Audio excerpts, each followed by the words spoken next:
The world's oceans hide more than shipwrecks. They hide silence where there should be answers. Submarines, the most advanced machines ever sent to the depths, have a habit of disappearing. Without distress calls, without debris, without a trace. Some were lost in war, others in peace. Some disappeared in friendly waters during routine exercises, and some were never supposed to exist. Their names are whispered in silent tones by the few who remember them. Their missions remain buried in censored files. But every so often a wreck is discovered where there shouldn't be one. A signal is heard from a frequency decommissioned years ago, or a diver sees something in the darkness and wishes they hadn't. Because the deepest secrets aren't always at the bottom of the sea. Sometimes they're filed away, denied, erased. Until now. Chapter 1. The explosion that changed the Cold War. March 8, 1968. Every seismic instrument in the Pacific went crazy at the same time. It wasn't an earthquake. Scientists knew immediately because the acoustic pattern was completely different. It was something metallic, imploding under brutal pressure. Something that should never have been there. The explosion was detected at a lost point in the ocean between the Kuril Islands and Midway Atoll. Thousands of miles of empty water where only nuclear submarines dare to navigate. And it turns out that right through that area should have been patrolling the K-129, a Soviet submarine armed with 3 nuclear missiles that had stopped reporting. The K-129 wasn't just any submarine. It was a 100-meter steel beast armed with warheads that could erase entire cities from the map. 98 men aboard who knew perfectly well they carried the apocalypse in their missile tubes. For the Soviets, the silence of a nuclear submarine meant one thing: total catastrophe. But for the CIA, the disappearance of the K-129 wasn't a tragedy. It was the opportunity of the century. If they could find and recover that submarine, they would have access to Soviet military secrets, communication codes, and missile technology that could change the balance of the Cold War forever. The problem was that the K-129 was resting 16,000 feet below the surface. 5 Empire State Buildings, stacked one on top of the other, a depth where water pressure can crush steel like aluminum foil. The CIA needed perfect cover for the most audacious recovery operation ever attempted, and they found it in Howard Hughes, the eccentric billionaire known for his impossible technological projects. The cover story was brilliant. Hughes was building a revolutionary ship called the Glomar Explorer to extract manganese nodules from the ocean floor. A perfectly believable explanation that fit with his reputation as a crazy visionary. But the truth was very different. The Glomar Explorer was designed for a specific mission: to lift the K-129 from the abyssal depths of the Pacific.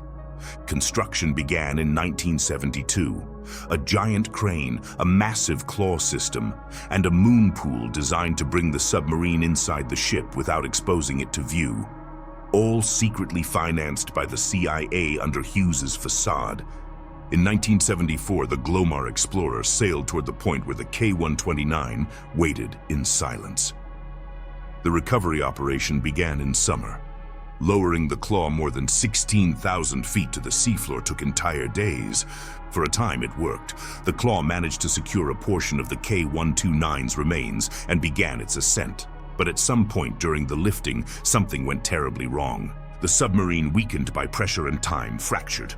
A large section broke away and plummeted back to the abyss. Only a portion of the submarine reached the surface. What that portion contained remains one of the CIA's most jealously guarded secrets. Some reports suggest nuclear warheads. Others claim Soviet code books. But the truth is that no one really knows. Then came the leak. In 1975, news of Project Azorian reached the press. The CIA, caught off guard, issued a response that became famous: "We can neither confirm nor deny." The Glomar response was born, the perfect phrase to hide the truth behind a curtain of official ambiguity. To this day, Project Azorian remains shrouded in secrecy. Was it a success that changed the course of the Cold War? Or a costly failure that recovered only useless scrap?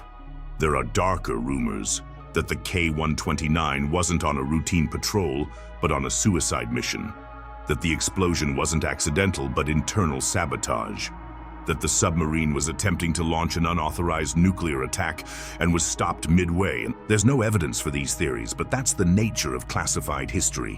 Where facts are few, speculation grows like poisonous mushrooms. What we do know is this: in March 1968, something exploded in the depths of the Pacific. Something that carried secrets valuable enough to justify the most expensive and risky espionage operation in history. And those secrets remain buried in CIA files, waiting for the day when someone has the courage to reveal the complete truth. But the K-129 wasn't the only submarine that disappeared that year. 3 months later, another steel hull would become an aquatic tomb. This time, it was American. Chapter 2: The Scorpion, When Hunters Become Prey. 3 months after the K-129 disappeared in the Pacific, another submarine vanished. But this time, it was American. It was newer, had advanced nuclear technology, and also left no trace whatsoever. The USS Scorpion was returning home after months of patrol in the Mediterranean. It was May 1968, and the crew of 99 men was anxious to reach Norfolk, Virginia. They had been following Soviet ships, gathering intelligence under the waves, doing the dirty and silent work of underwater Cold War. On May 21st came the last transmission, a routine communication reporting their position southwest of the Azores. There were no signs of trouble, no hints of difficulty. And then, nothing. Total silence. Days passed and the expected arrival date came and went. Gradually, concern hardened into terror. The Scorpion had disappeared. At first, the Navy kept silent, hoping for a last-minute radio burst or a miraculous resurfacing. But as hours turned into days, a classified search operation began. And behind closed doors, officers started accepting what no one wanted to say aloud. The USS Scorpion was lost. The Scorpion was a skipjack-class nuclear submarine. Fast, stealthy, armed with torpedoes. At 252 feet long, it was considered one of the Navy's most capable submarines. Its nuclear reactor gave it almost unlimited range underwater. But there were problems. Before its final deployment, the Scorpion had been in repairs, but only the most urgent work was completed.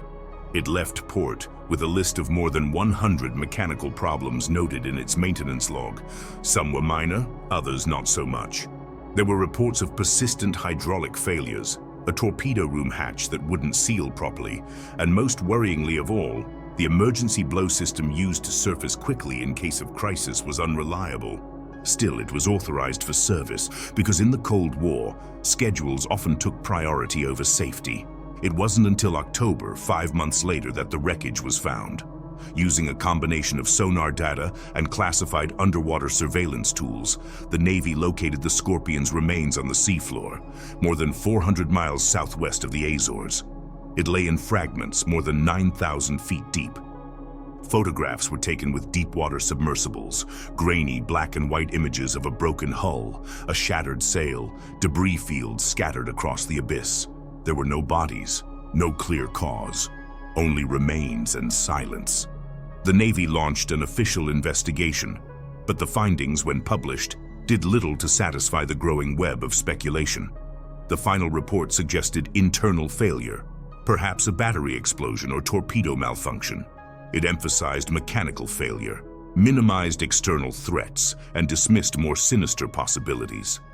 But not everyone agreed. Within the intelligence community and among the Navy's own ranks, doubts began to emerge. Why had the Scorpion descended so quickly? Some sonar analysts suggested it had fallen at an almost vertical angle, plummeting nose first in what seemed like a deliberate dive. Why were parts of its hull broken inward, as if something had struck from outside? One theory emerged almost immediately, that the Scorpion had been sunk by the Soviets. The timing was unsettling. Only 3 months earlier, the Soviet K-129 had disappeared in the Pacific. American analysts had suspected weapons failure, but Soviet leadership, according to some reports, blamed the United States. Was the Scorpion's loss revenge? Some whispered about an eye-for-an-eye operation, a silent underwater war waged below the public eye. Others pointed to Soviet naval activity in the region around the time the Scorpion disappeared. Several Soviet ships and submarines were known to be operating in the Atlantic. Could one of them have intercepted her? There were even rumors of intercepted transmissions, distorted sonar recordings captured by NATO listening posts that hinted at an underwater confrontation. But if such evidence existed, it never reached the public. Another theory focused on internal failure, but one much more alarming than the Navy's official explanation. What if the Scorpion had accidentally fired one of its own torpedoes? Some experts have proposed a scenario where a defective torpedo activated while still in its tube. Heat buildup could have triggered an explosion, breaking the forward compartment and sending the submarine into a death spiral. This theory gained traction after the loss of the USS Thresher in 1963, another submarine that imploded due to mechanical failure. But others find this explanation too convenient. They point out that if the crew had had time to react, emergency systems should have activated. Then there are the stranger theories.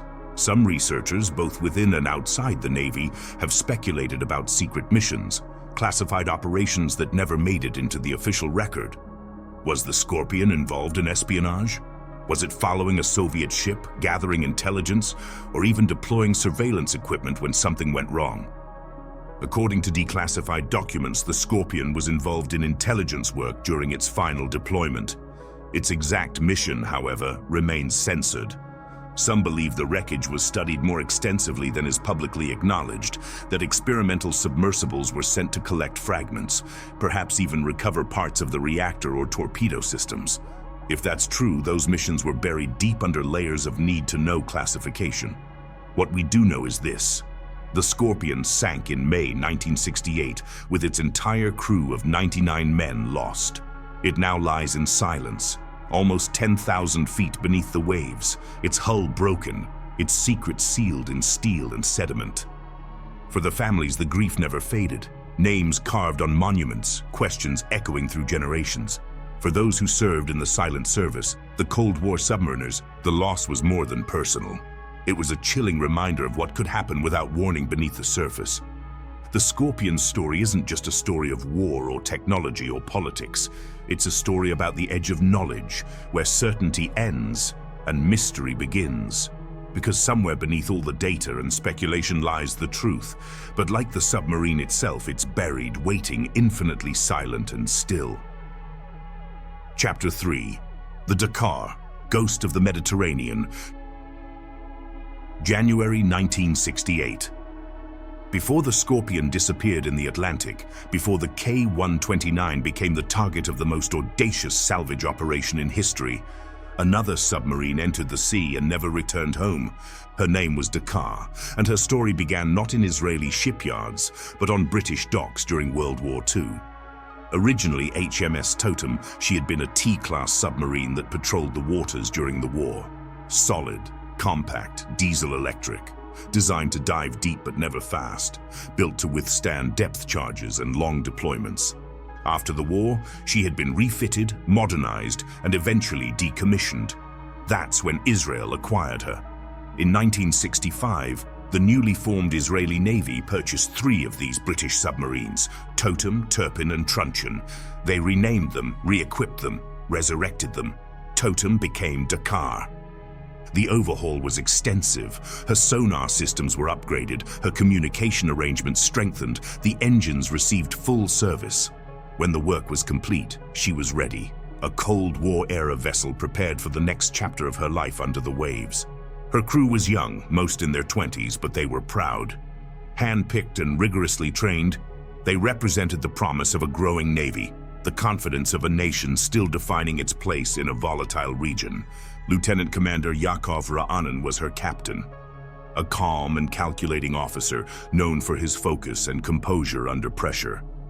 This voyage would be Dakar's homecoming, a transfer mission, not a patrol, not a combat operation, a simple journey from Scotland to Haifa. She departed on January 9, 1968, escorted out of port, seen off by British officers. and then she disappeared beneath the surface, cutting south toward the Strait of Gibraltar. The voyage began without incident. Dakar maintained radio contact as she passed through the Atlantic, staying submerged most of the time, surfacing periodically to transmit her position. Her route was clear: enter the Mediterranean, make scheduled updates, and arrive in Haifa before the end of the month. Her last confirmed position came on January 24th. She had crossed the strait. Now she was in the eastern Mediterranean, moving east-southeast at a steady pace. Her messages were confident, ahead of schedule, running smoothly, and then nothing. The silence wasn't immediate. At first it was just a delay, a missed check-in, then another, then concern. By the 25th, concern had turned to alarm. By the 26th, search operations were underway. The Israeli Navy mobilized. So did American forces, British support ships, and Mediterranean allies. Aircraft scanned the sea. Ships crisscrossed Dakar's expected path. Hydrophones were tuned for any trace. A sonar echo, a distress ping, the hiss of compressed air, but there was nothing.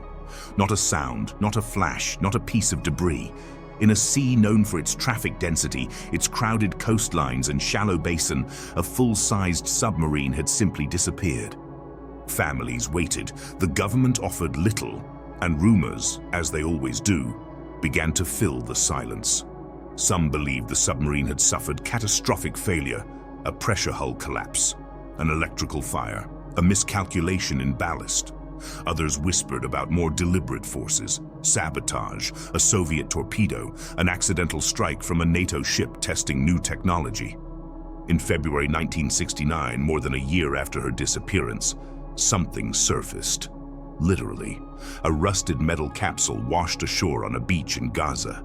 It was Dakar's emergency buoy, a cylindrical container designed to float free if the submarine sank, equipped with a locating beacon and identification markers. The capsule was battered, corroded, its equipment unresponsive, but it was undeniably hers. It proved that Dakar was gone and suggested a location. Current patterns, algae and barnacle growth, the buoy's position, all pointed to a region north of the Egyptian coast between Crete and Cyprus.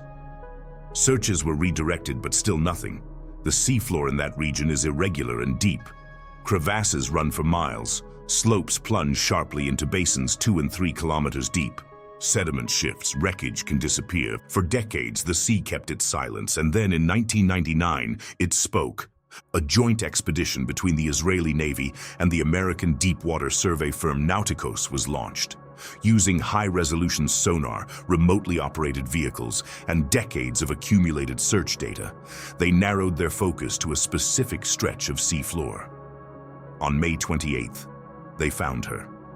Resting at a depth of nearly 9,800 feet, Dakar had been located. The discovery surprised even the most experienced investigators. She lay upright, her bow partially buried in sediment. The pressure hull was cracked but intact. Her sail had broken off and lay nearby. Her stern was twisted, debris extending outward in a pattern that suggested rapid descent, a steep angle, a sharp dive. But there were no signs of fire, no explosion damage, no evidence of attack. She had gone down quickly, silently, fatally. The depths preserved her in chilling detail, and yet as cameras moved slowly over the wreckage, silent and impassive observers of tragedy, one fact became haunting. The cause remained unknown. Investigators proposed several possibilities: a snorkel mast failure, the long retractable pipe that allows diesel submarines to take in air while running near the surface. If the mast failed to seal properly during submersion, water could flood in rapidly. Within seconds, a surging wave could have rushed through the ventilation system and into the engine compartments. Electrical systems would short out, lights would fail. Compartment hatches designed to seal in emergencies might have delayed flooding but wouldn't have stopped it. The crew could have been overwhelmed, trapped between sections trying to reach the surface. But Dakar wasn't found near the surface. She lay miles down, suggesting the dive was uncontrolled. A nose-first plunge, a silent spiral into darkness. Could there have been a ballast failure? An imbalance in the ballast tank sending her bow down in an irreversible descent? Or a control failure, a diving plane stuck locking the submarine in a fatal trajectory? These theories fit the physical evidence, but they don't explain the silence. Why didn't the crew call for help? Why no mayday? Why no frantic burst of Morse code? Even as systems failed, even seconds might have been enough.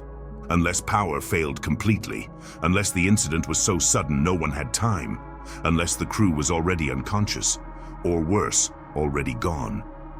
Dakar had had time to release the emergency buoy, which meant someone in those final seconds had acted, which meant they knew, which meant there was a moment, a choice, a final effort. But what had preceded that moment remains a mystery that the Mediterranean, sunny, shallow, and long, believed familiar, had proven it could keep a secret as well as any trench. Chapter 4. Lights in the Sky, Mysteries in the Sea. October 4th, 1967, Nova Scotia, Canada. Not all mysteries that crash into the ocean begin beneath it. Some arrive from the sky. Shag Harbor is a small fishing village nestled along the coast of Canada's Atlantic edge. It's quiet here, with lobster boats resting along the docks and the sharp scent of salt always on the wind. The kind of place where little changes, where stories pass from generation to generation, worn by time and repetition. But what happened that cold October night wasn't a story anyone was prepared to tell.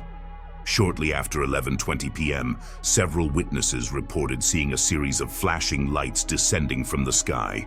It wasn't a shooting star, it wasn't an aircraft, but something else. Something low, fast, and disturbingly silent. According to one witness, it looked like a bright orange object moving at a strange angle, almost as if it were floating rather than flying. Others described it as resembling an airplane about to crash.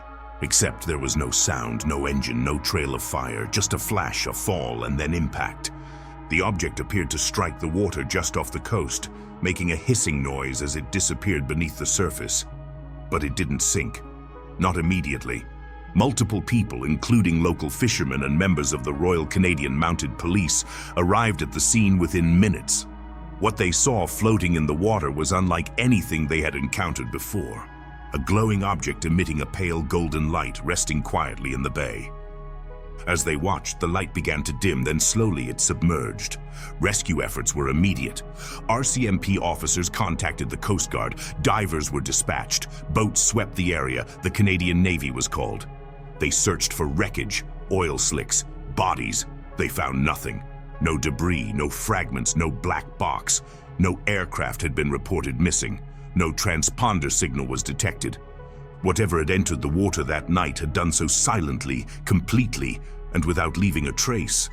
But that's not where the story ends, because the object didn't disappear, at least not immediately. According to classified sonar records later declassified and analyzed, naval sonar operators tracked a submerged object in the days following the Shag Harbor incident. The object moved in ways inconsistent with known submarine technology. It traveled slowly at first, maintaining position for almost a full day. Then, as ships approached, it moved again. But not away from shore, toward it. It seemed to settle under the waters near Government Point, a restricted military zone. What followed raised even more eyebrows. Several days after the initial crash, divers were dispatched once more to investigate the area near Government Point. But this time, the mission wasn't publicly acknowledged. Navy ships took positions nearby. The local public was told it was a routine training exercise. Then came the reports, whispers mostly of another object. Some accounts claim that during the underwater tracking, a second unidentified object appeared on sonar. It moved with precision, approached the first one, and then remained stationary next to it for almost an hour, after which both objects began moving again, heading toward the open sea, disappearing into the North Atlantic. Once again, nothing was found. Official reports labeled the event as an unexplained crash of an unknown object. It remains one of the few officially documented and investigated UFO incidents in Canadian history. But it's not just the crash or the object or even the Navy's unusual interest that keeps this case alive. It's the patterns. Shag Harbor doesn't stand alone. In the years surrounding the 1967 incident, the region saw an uptick in sightings, both aerial and submarine. Fishermen reported bright lights beneath their boats. Pilots described strange objects that followed them over the ocean. Even military radar stations picked up unidentified traces moving with impossible acceleration. Some of these events were dismissed as atmospheric anomalies, others were never explained, but they share common elements: low-level flight paths, proximity to water, and objects that disappear into the sea. Which raises an uncomfortable question. What if these aren't isolated incidents? What if the ocean isn't just a place for things to disappear, but a destination? The Shag Harbor incident triggered ripples far beyond the sleepy fishing village. Canadian intelligence took interest. So did American agencies. Classified communications between NORAD officials and Canadian Defense suggest cross-border cooperation on the matter, though the full content of those exchanges remains censored to this day. Some theorists point to the Cold War context. 1967 was a time of heightened tension. Nuclear submarines patrolled the oceans. Missile silos were on high alert. Could Shag Harbor have been a test of advanced Soviet technology, or a NATO experimental aircraft gone wrong? But there are problems with that theory. No known military platform then or now exhibits the reported flight and submersion characteristics. The object made the transition from aerial descent to water entry without visible structural damage. It floated, then submerged, then maneuvered underwater. It's not that no known craft can do all those things.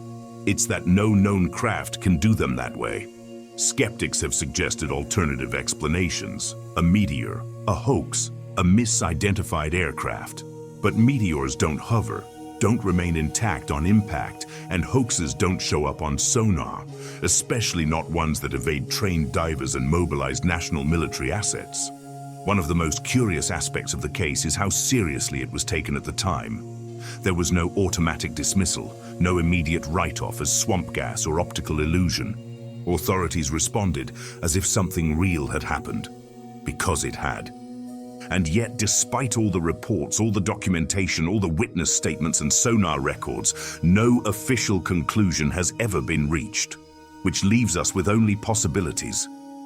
One possibility is that the Shag Harbor object was extraterrestrial, a craft of unknown origin making an emergency landing in the water. That might sound extraordinary, but it's worth noting that many historical UFO encounters involve not just airspace, but oceans. Some researchers refer to these as USOs, unidentified submarine objects. Reports describe them entering or exiting the sea, traveling at high speed underwater, or performing maneuvers no submarine can replicate. Another possibility is that we're dealing with something human but hidden, a secret program, classified technology capable of vertical takeoff, amphibious operation, and silent running.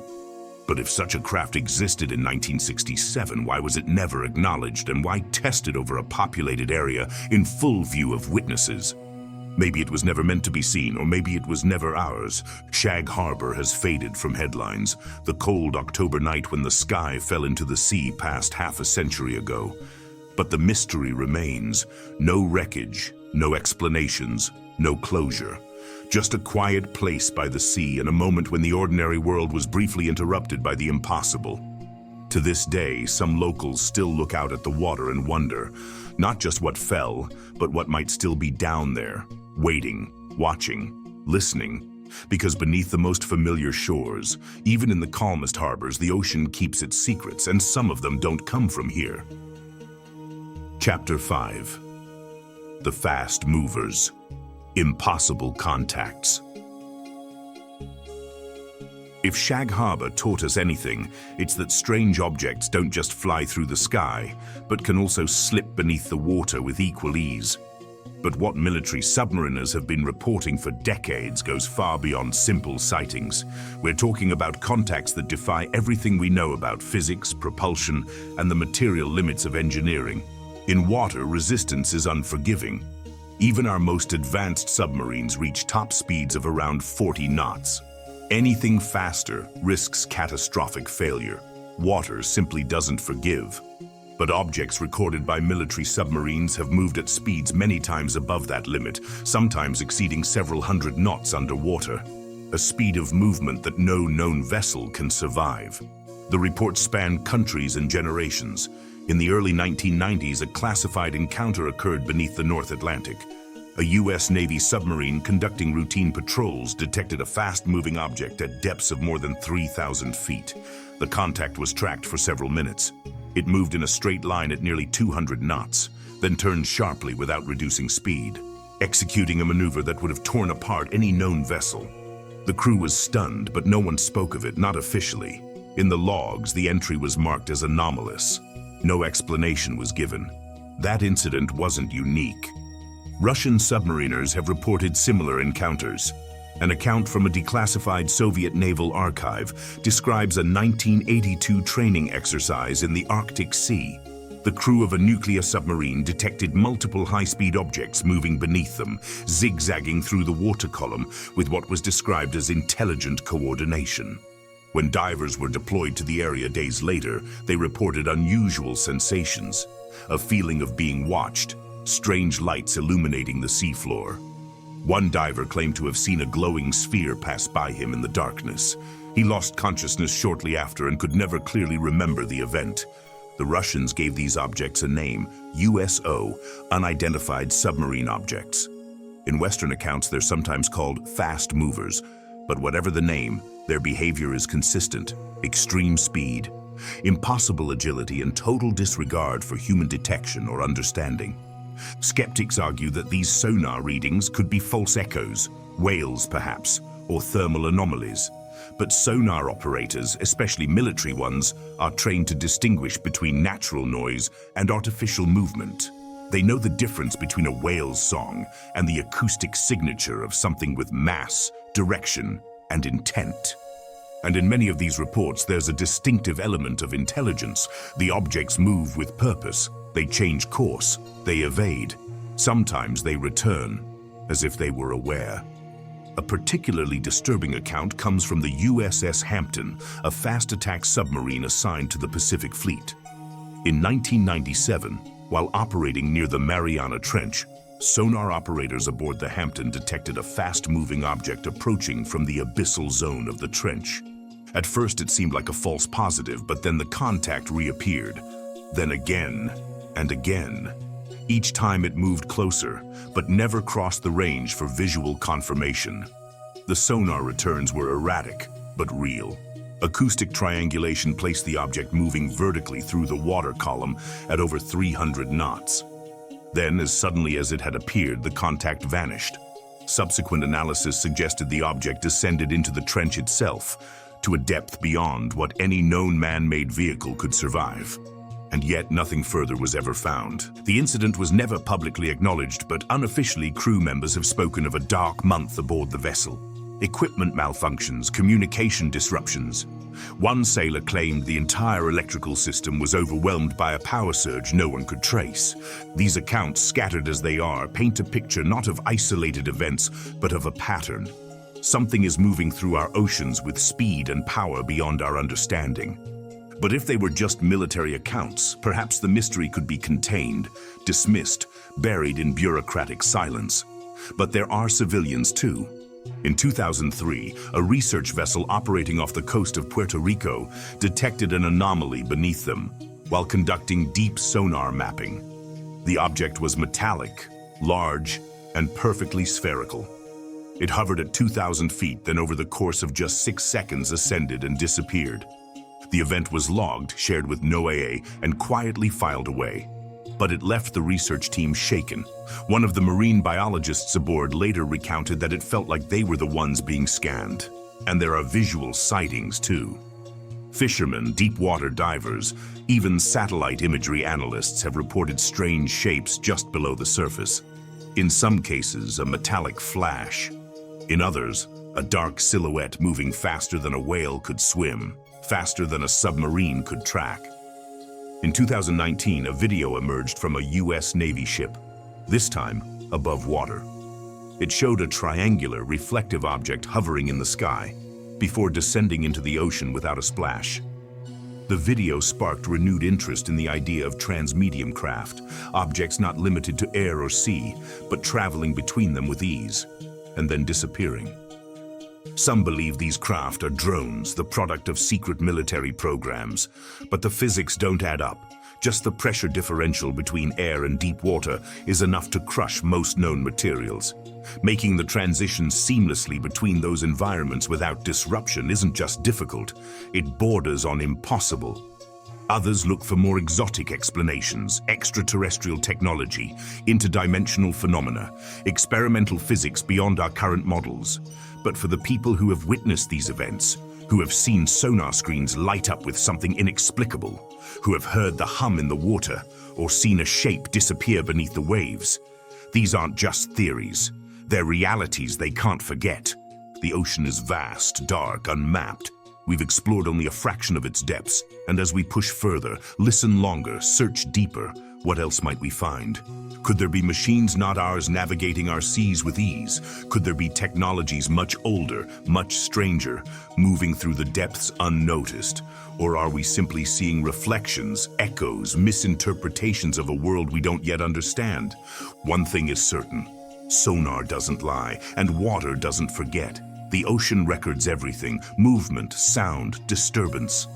And again, it whispers to those who listen closely. Something is down there. It approaches, observes, and then leaves without a trace, without sound. Just a momentary ripple on a sonar screen, and a question that never quite fades. What are the fast movers?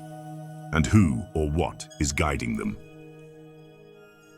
Chapter 6, Operation Ivy Bells, Spies in the Depths. Of all the secrets the sea has swallowed, few are as quietly unsettling as those that don't involve shipwrecks, disappearances, or catastrophes, but rather the silent, invisible presence of ears where there shouldn't be any. In the vast blue stillness between continents, below sonar range and beyond satellite reach, there are cables. Long, coiled arteries of communication stretched across the seafloor. Cables that hum with data, whispers, and orders, not transmitted to the air but channeled directly beneath the waves. During the Cold War, a shadow war, those cables carried more than conversation. They carried strategy, vulnerability, truth. And it was along one of those cables, in the depths of the Sea of Okhotsk, that the United States found a way to listen. Not from the sky, not from a spy plane, but from the ocean floor. Operation Ivy Bells began with a question that seemed almost absurd at the time. What if we could tap a Soviet submarine cable without them ever knowing? The Sea of Okhotsk wasn't just any body of water to the Soviets. It was a sanctuary, surrounded on three sides by Russian mainland territory and sealed to the south by the Kuril Islands. The Sea of Okhotsk was their private domain, both militarily and symbolically. A closed sea, they called it. Strategically vital, heavily patrolled. Entry by foreign ships was forbidden under Soviet doctrine, and any violation would be met with force. And yet, somewhere beneath its icy waters and fog-shrouded cliffs, the United States decided to trespass. The mission required a submarine capable of extraordinary stealth and a crew prepared to enter one of Earth's most watched seas.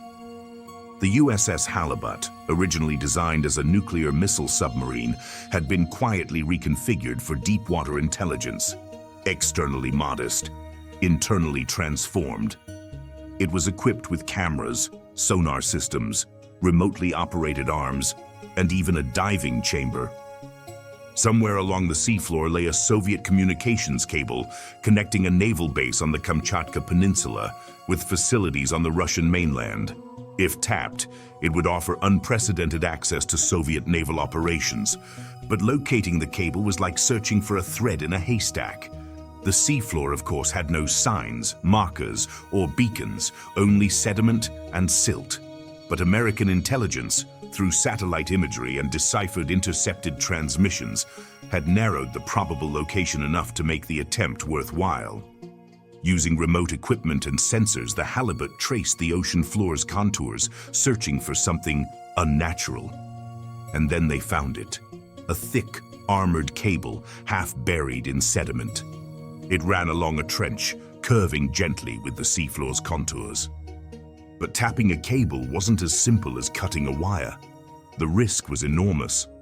A poorly installed device could trigger a signal anomaly, alerting the Soviets. Worse still, physically disturbing the cable could interrupt service and reveal the breach. The NSA, working in conjunction with the Navy, had already developed the solution, a wiretap codenamed the Pod. The size of a large suitcase, the pod was designed to clamp gently around the cable, forming a sheath rather than a cut. Inside were magnetic induction coils capable of detecting signals traveling through the cable without making direct contact. Divers in pressurized suits descended. It was completely black at that depth, visibility near zero, the cold penetrating even through thermal insulation. But the mission demanded precision. They installed the pod, secured it, checked the seals, and left. Then they waited. Back on dry land, the NSA began receiving the recordings. Signals filtered through the pod were stored on internal tape, physically retrieved during each mission, and flown to intelligence facilities for analysis. What they heard astonished them. This wasn't encoded data stream, not encrypted digital traffic. It was analog voice calls, unprotected. Soviet commanders, thinking their submarine cables were secure, had spoken openly. Naval orders, submarine movements, internal assessments of American capabilities, even personal conversations, jokes, casual remarks. It was an intelligence goldmine, the kind of raw, unfiltered access spies dreamed of. The operation was such a success that it was repeated again and again. Each time, an American submarine would stealthily enter Soviet waters, locate the tap, retrieve the tapes, and ensure the pod was still operational. Then it would leave. But then something changed. The tapes began picking up strange distortions, not interference, voices, but not in Russian, not in any known language. At first, analysts thought it was equipment failure, a magnetic anomaly perhaps, or bleed from a nearby cable. But the recordings were consistent. Whenever the pod was pinged during specific lunar phases, especially near the equinox, transmissions included strange murmurs, fragmented, unnatural. Some described them as mechanical, others as whispers. Spectrograms showed patterns but no known structure. Phonemes that resembled no spoken dialect. Not Morse, not marine life, not geological tremor. Theories emerged quietly within secure walls. Was this some new form of Soviet encryption, a decoy, an audio mine designed to scramble listening equipment? But the Soviets, as far as anyone knew, had no idea the cable was compromised. Then came the strangest tape of all, a section recorded in winter under heavy sea ice. The pod's sensors registered faint vibrations followed by a low-frequency hum, not like machinery but almost vocal, a warble, then silence, and then a phrase, clear, perfectly enunciated in English. Who's listening? It was heard only once, never repeated. And yet every analyst who heard it swore the same thing. The voice was female, human. But no female voice had ever been detected on the line. Soviet naval traffic was entirely male at the time. Was it bleed from another cable, a technical fault, or was something else using the cable? There were whispers in the back rooms of Langley, half-jokingly really, that something down there was aware of the listening. Not Soviet, not American, something older. Ridiculous, of course. Except that one of the last missions to the site, just before the operation was terminated, recorded an anomaly on approach. The submarine's passive sonar picked up movement. Not a ship, a pulse. Faint but massive in scale, as if something large had moved just beyond range. The crew dismissed it as a seismic shift, but the divers who descended that day reported something unusual. The pod was damaged, not removed, not tampered with. Just dented, as if it had been struck by immense pressure. But there were no tectonic tremors that day, no fishing trawlers, no activity of any kind on the surface. Just the dent and the silence. Shortly after, the Soviets discovered the tap. How remains unclear. Some say a diver spotted it during routine maintenance. Others claim they picked up a weak signal from the acoustic link.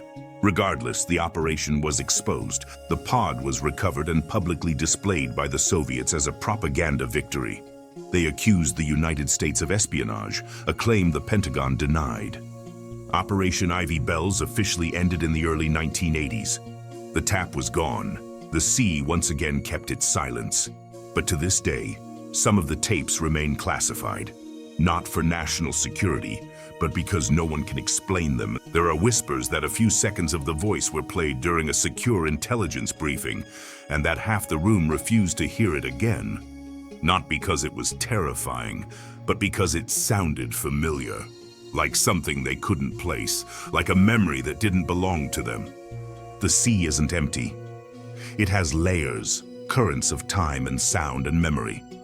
And sometimes when we press our ear against it, when we listen too deep, we hear not just what lies beneath, but what was never supposed to surface.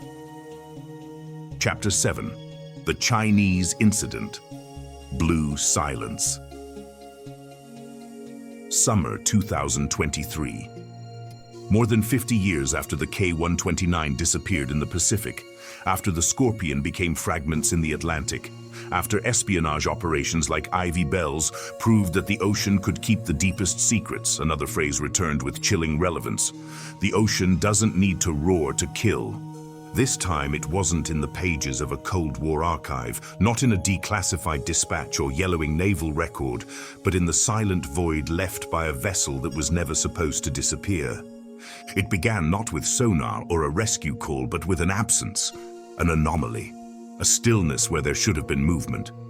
In the disputed waters of the Yellow Sea, late one August night, a listening post detected something strange.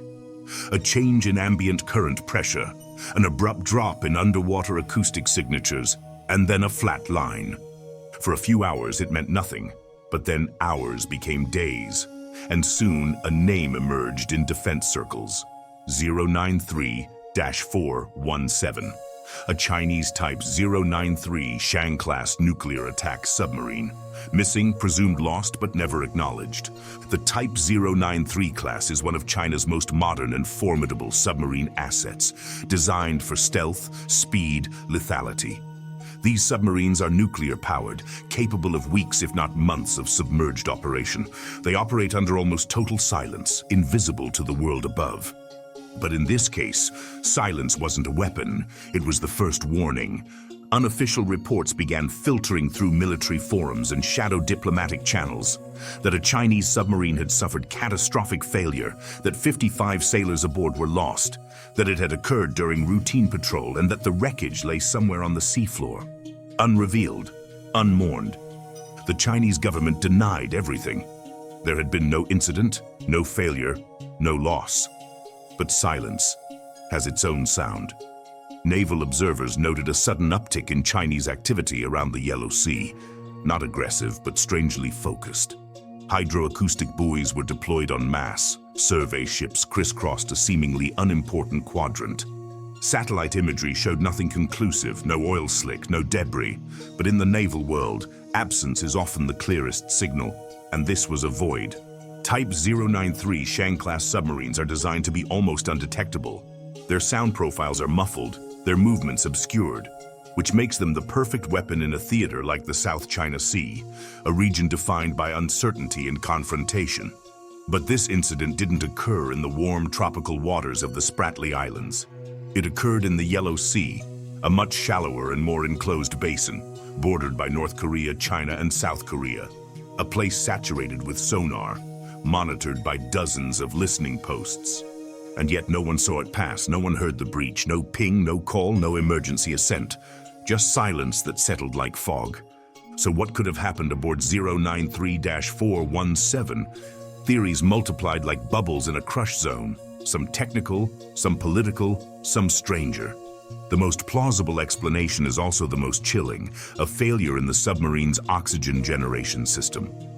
Modern submarines use a variety of methods to sustain breathable air: electrolysis systems to split water into hydrogen and oxygen, CO2 scrubbers to remove carbon dioxide, and emergency oxygen candles in case of power failure. But these systems are delicate and deadly when they malfunction.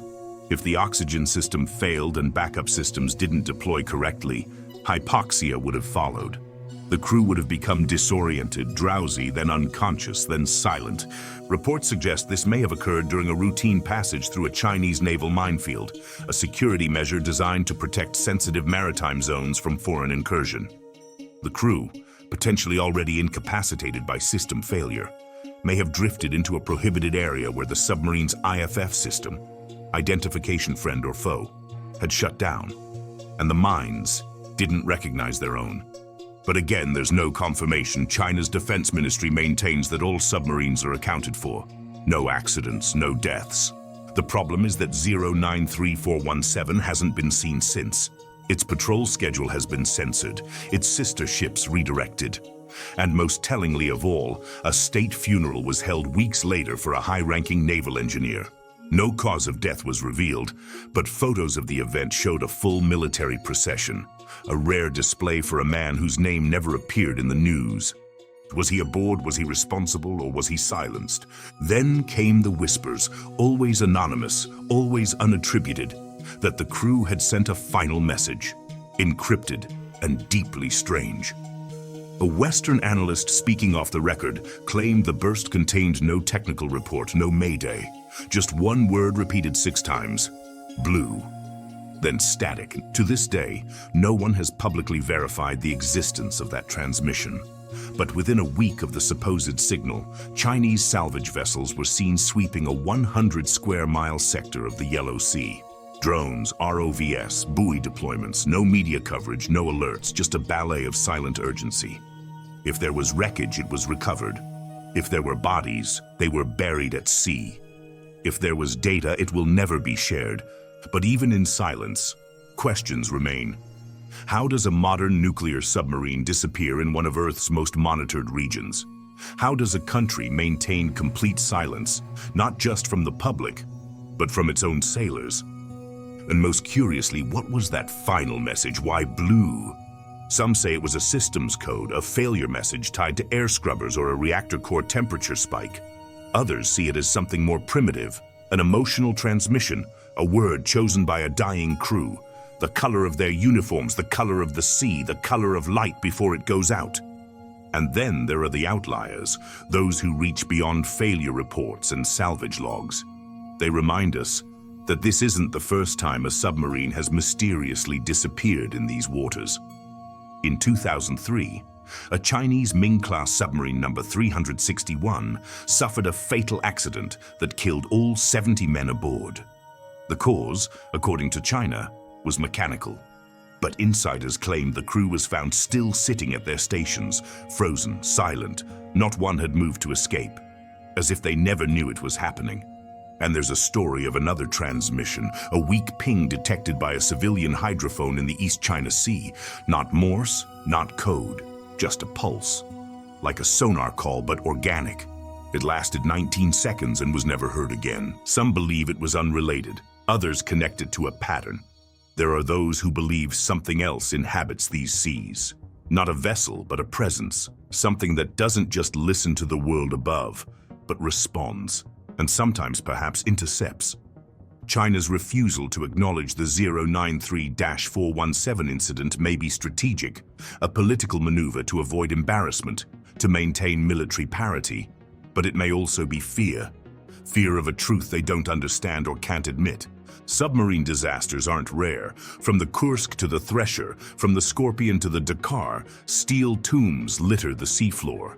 Monuments to silence. But usually there's a search, a memorial, an acknowledgement. In this case, there's nothing, not a word, not a name, not wreckage, just silence. And one chilling message. Blue. As if the sea itself had chosen to reclaim its secret.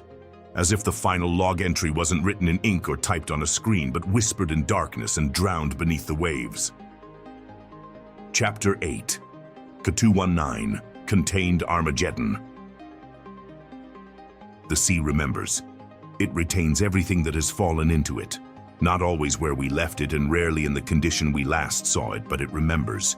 A memory etched not in words, but in pressure, in salt, in silence. And some memories the ocean holds a little tighter than others. Fall, 1986.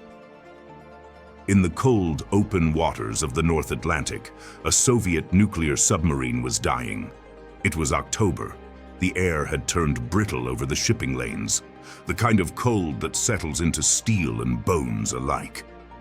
Beyond the edge of Bermuda, in waters thick with Cold War paranoia, the Soviet submarine K219 patrolled in silence. A hotel-class ballistic missile submarine designed for one purpose, to launch nuclear warheads at the United States in case of war. A floating Armageddon gliding through the Atlantic with the silent threat of an invisible hand on a trigger. The K-219 was armed with 16 nuclear missiles, each in its own vertical tube. The crew was trained, disciplined, watched. They knew the stakes.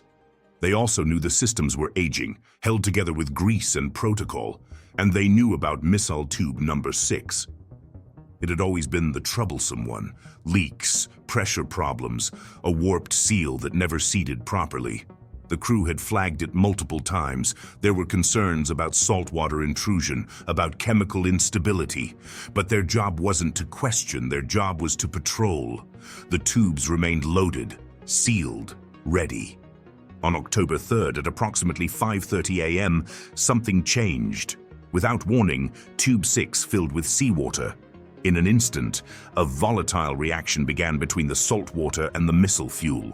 Nitric acid and other chemicals designed to burn with controlled violence. But water doesn't care about control. The reaction was fast, corrosive, irreversible. Then came the explosion. A thunderous boom shook the submarine's forward section. Metal buckled, compartments flooded. The K-219 began to die. At first, it was chaos. Lights failed, alarms screamed. The submarine listed, water poured through broken seals. But amid that chaos, a kind of grim order took hold. This wasn't the first Soviet submarine to suffer disaster. Protocols were known. Isolate the damage, contain pressure, surface if possible, protect the missiles. Captain Igor Britanov gave the order, emergency blow. The submarine shot upward, trailing columns of bubbles and silence. When it broke the surface, Atlantic air hit like a slap. Cold, wide, watching. But the danger wasn't over. The missile compartment was still burning. The explosion hadn't triggered a nuclear detonation. The warheads remained intact, but now toxic gases were seeping through the ship. A lethal mixture of oxidizers and vaporized fuel. 3 sailors were sent to seal the compartment: Kishkinov, Olshov, and Shurikov. They knew it was a death sentence. They went anyway. What happened next was slow. The submarine remained afloat. The Soviets scrambled to decide their next move. Back in Moscow, a storm of silence formed. Admitting a nuclear accident so close to American shores would be a diplomatic catastrophe. But letting the submarine sink with its warheads and reactor was unthinkable. And meanwhile, the crew waited. On the surface, the K-219 was a wounded Leviathan. Smoke curled from her sail. Salt water churned through her broken compartments. The U.S. Navy arrived quietly, circling. The USS Augusta was already tracking them. Eyes met across the waves. There were no open threats, just proximity, a mutual awareness. Both sides knew that what happened next could tip the world. Then the reactor began to fail. Salt water had reached control systems. Temperature rose. Automatic safety protocols were failing. A runaway reaction was now possible, the very thing every submarine reactor operator trains to prevent. Lieutenant Andrei Belikov, a reactor specialist barely 20 years old, volunteered to enter the reactor chamber. He wasn't ordered, wasn't asked. He simply went. For hours he worked in radioactive heat, manually inserting control rods, adjusting flow valves, bleeding pressure from systems not designed to be touched by human hands. His skin blistered, his eyes wept. But he bought the crew time. The reactor stabilized. He would die weeks later in a Moscow hospital. Back on the surface, the K-219 was listing. The damage to the forward hull had compromised her ability to stay afloat. It was only a matter of time. The order came to abandon ship. One by one, the crew evacuated to the frigid Atlantic. Not all made it. Some died from exposure, others from injuries sustained during the explosion. But more than 100 sailors survived, picked up by nearby Soviet vessels. Their faces pale, their eyes fixed on the water where their ship, their world, slowly slipped beneath the waves. The K-219 sank to a depth of nearly 18,000 feet, her 34 nuclear warheads still aboard along with her dead. From the beginning, the official Soviet account insisted it was an accident, a technical malfunction, water intrusion, faulty sealing. Blame lay with defective equipment, not procedures, not leadership. But whispers began almost immediately. Some crew members quietly, cautiously, suggested a darker theory, that the explosion in Tube 6 wasn't entirely natural. That it wasn't just salt water and nitric acid, that something else happened, something deliberate. And according to one theory, the K-219 was being followed by the USS Augusta, an American fast-attack submarine designed to intercept and track Soviet boomers. There were reports, unconfirmed, denied, that Augusta may have collided with the K-219 days earlier, damaging Tube 6 in the process. The theory suggested that pressure damage from that collision had weakened the missile hatch, and when the crew attempted to equalize or vent the chamber, the damage triggered catastrophic leakage. The United States, of course, denied all involvement. There was no collision, no engagement, nothing but routine monitoring. But some survivors clung to the idea. They spoke of sonar contacts, of evasive maneuvers, of brief and inexplicable impacts days before the explosion. If true, the implications were staggering. A NATO submarine operating off America's east coast may have initiated the sequence that led to near-nuclear disaster. Others have focused on the design of the missile tubes themselves. The K-219 was a Hotel II class, an older design, and her launch tubes had long been considered vulnerable to failure. The overhead mechanisms, especially when corroded by salt and time, were susceptible to stress. The fact that Tube 6 had a known history of problems made it both a probable failure point and a deeply suspicious one. Why was it never repaired? Why were warnings ignored? And why was such a compromised tube still carrying a live nuclear warhead? Some accounts point to a bureaucratic culture within the Soviet Navy that discouraged dissent. Officers who raised concerns were often seen as disruptive. Maintenance delays were common, spare parts were rare, and pressure to maintain an illusion of readiness, especially on ballistic missile submarines, was immense. Then there's the matter of timeline. Multiple records from the day of the explosion show inconsistencies. The time of the explosion, the crew's initial response, the decision to surface, even the duration of reactor containment efforts. Some speculate this was intentional obfuscation, a way to confuse NATO intelligence. Others see it as evidence of internal disagreement. Was the submarine already in trouble hours before the explosion? Were early signs ignored? And then there's the final log entry written by an anonymous crew member in the minutes before evacuation. The handwriting is shaky, stained by water. It reads, "She fought to the end. We sealed what we could. If it breaks again, let the sea keep it." A silent epitaph. After the sinking, the Soviets launched a recovery operation, but the wreckage was too deep. Unlike the later recovery effort for the Kursk, no major salvage attempt was made for the K-219. The submarine remains on the Atlantic floor, slowly rusting, her warheads locked in pressure and salt. The US Navy, meanwhile, closely monitored the wreckage. There were concerns about radioactive leakage, about the possibility of foreign powers attempting to recover the warheads. Decades later, satellite studies and submersible expeditions have passed over the K-219 site. She's mostly intact, the missile compartment visible, the bow section crumpled and broken. The warheads haven't been recovered. They remain there still, along with the unanswered questions. Why did Tube 6 fail? Was there a collision? Why did the crew risk their lives to seal compartments that were already lost? Why did Belikov walk alone into a melting reactor? These aren't just technical questions, they're human questions. About duty, about sacrifice, about a crew that faced the abyss and chose to fight anyway. The K-219 story isn't one of clean answers. It's a cautionary tale of how fragile our safeguards really are, of how quickly technology, politics, and human error can align in catastrophe. And it's a story of silence, because even today, most of what happened aboard the K-219 is still classified. The logs, the transcripts, the communications with Moscow. The families of the fallen received medals, but little else. Their sons and husbands became entries in a sealed file, names etched on plaques, ghosts in steel. For those who survived, the memories are heavier than the sea. In interviews years later, former crew members spoke of dreams they couldn't wake from, of voices in the water, of the way the hull sounded when it broke. One sailor, when asked what he remembered most, didn't mention the explosion, or the fire, or the cold.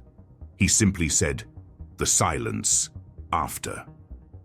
It was as if the sea was listening. Maybe it was. Maybe it still is. Because the ocean remembers, and some stories, no matter how deep they sink, don't stay buried forever. Chapter 9. USS Thresher, crushed in the depths. From the haunted silence of the K-219, where a Soviet crew fought to contain the impossible and the sea swallowed the rest, we now descend deeper into the abyss of another tragedy. But this one wasn't the result of an explosion. There was no fire, no visible enemy, no collision, and yet the submarine was lost all the same. No one survived. No final messages were ever heard. Just one sound, a low-frequency echo captured by sonar. And then nothing.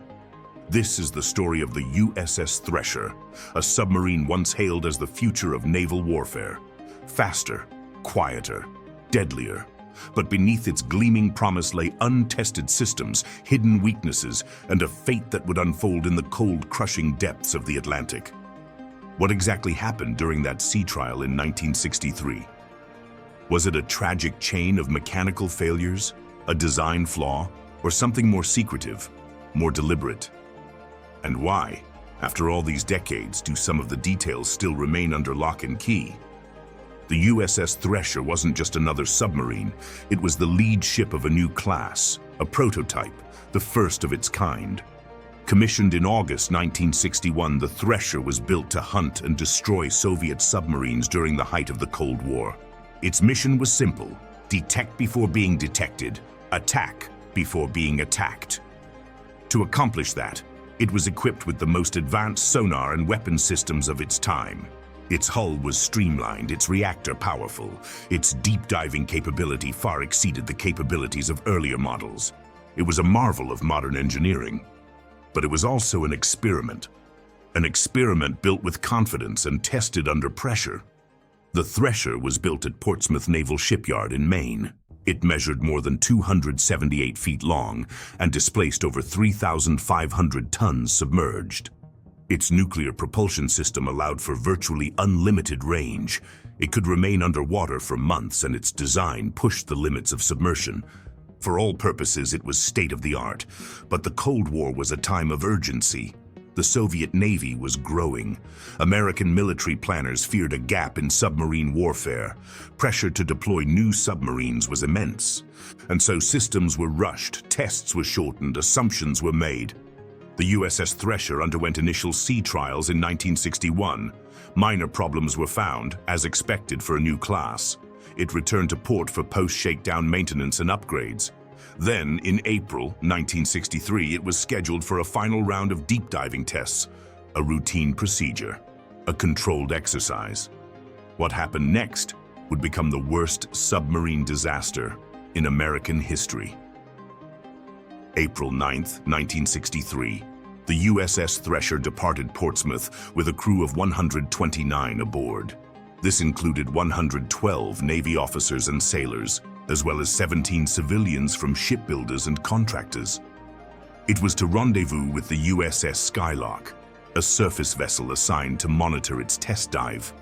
The plan was clear: dive to test depth, simulate operational conditions, and surface. The morning of April 10th was calm, cold, overcast. The Atlantic gleamed under pale spring light. Aboard the Skylark, sonar operators monitored the Thresher as it began its descent. Everything seemed normal until it wasn't. At 9:13 a.m., the Skylark received a garbled communication. Experiencing minor difficulty. Have positive angle up. Attempting to blow. Then silence. The submarine never resurfaced. Search efforts were launched immediately. Aircraft and ships combed the area northeast of Cape Cod. For days there was hope. Maybe it was trapped. Maybe communication was cut. Maybe it was limping back under emergency power. But then came the sound. Sonar picked up a series of low, heavy reverberations. Analysts described it as the implosion of a pressure hull. Over a span of milliseconds, the Thresher had been crushed by the weight of the ocean. It had descended beyond its design limits, and the sea had folded inward. Over the following months, remotely operated vehicles and deep-diving submersibles were deployed. They found the wreckage scattered across the seafloor at more than 8,400 feet below the surface. There was no intact hull, just twisted metal. The Thresher had broken into hundreds of pieces. No bodies were ever recovered. Official reports pointed to a failure in the submarine's saltwater piping system. Specifically, a silver braze joint had likely burst. This would have caused flooding in the engine room. In theory, the crew should have been able to stop the flooding and surface, but evidence suggests multiple systems failed simultaneously. The main ballast tanks, which could have helped lift the submarine, didn't blow quickly enough. Ice formed in the high-pressure airlines, blocking them. The reactor likely scrammed, automatically shutting down at the first sign of trouble. With propulsion lost, the Thresher began to sink. The crew fought to regain control, but the deeper it went, the faster it fell. And then pressure became too much. The hull collapsed inward at more than 2,000 pounds per square inch. It was instantaneous. But for years, that explanation didn't satisfy everyone. There were gaps in the data, missing transcripts, restricted files, and rumors. Rumors that the Thresher's test was more than routine, that it may have been pushed beyond its limits, that it was watching or being watched. Some speculated that Soviet submarines were in the vicinity monitoring the test. Others pointed to the presence of 17 civilian contractors aboard. What were they testing? Why were they on such a deep and dangerous dive? Documents later declassified revealed something called SubSafe. This was a Navy program created directly because of the Thresher disaster. Its goal, to ensure that all submarines built and maintained afterward followed strict safety protocols. SubSafe addressed failures in piping systems, emergency blow mechanisms, and compartmentalization. The program worked. Since its implementation, no SubSafe certified submarine has been lost at sea. But that raises another question. How did the Thresher reach sea trials without those safeguards? Who approved the systems? Why wasn't ice formation in the air system anticipated? And why, after all this time, does much of the detailed analysis remain buried in Navy files? Some believe there were other tests happening aboard, not mechanical, but acoustic. The Thresher was a pioneer in quiet operation. It featured noise reduction technologies designed to make it invisible to sonar. Could it have been testing deep silence profiles or sonar evasion maneuvers? Could its dive have intersected with secret submarine communication cables? Some even link its loss to early experiments in underwater surveillance. We know now that in the 1960s, the US Navy was deploying massive underwater listening systems. Hydrophone arrays designed to track Soviet submarines from thousands of miles away. Was the Thresher involved in calibrating or validating these systems? And if so, was it carrying equipment not listed on the official manifest?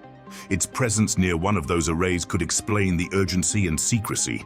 Then there are the darker theories. Some believe there was sabotage, that the Thresher was targeted not by enemy forces, but from within. That its experimental systems were known to be unstable, but were sent anyway under pressure from above. That certain readings, certain warnings were ignored. This remains speculation, but what fuels these theories is the way the Navy handled the aftermath. Communications were vague, families were given little information. Much of the technical data was classified for decades. Even today, not everything is public. In 2020, under pressure from historians and families, the Navy began declassifying some materials. The documents paint a picture of urgency, of a culture driven to innovate quickly, and of a ship that perhaps wasn't ready. The most chilling element of the Thresher story isn't the implosion, it's the sound. That last transmission, have positive angle up, attempting to blow. What was said before that? Were there other messages?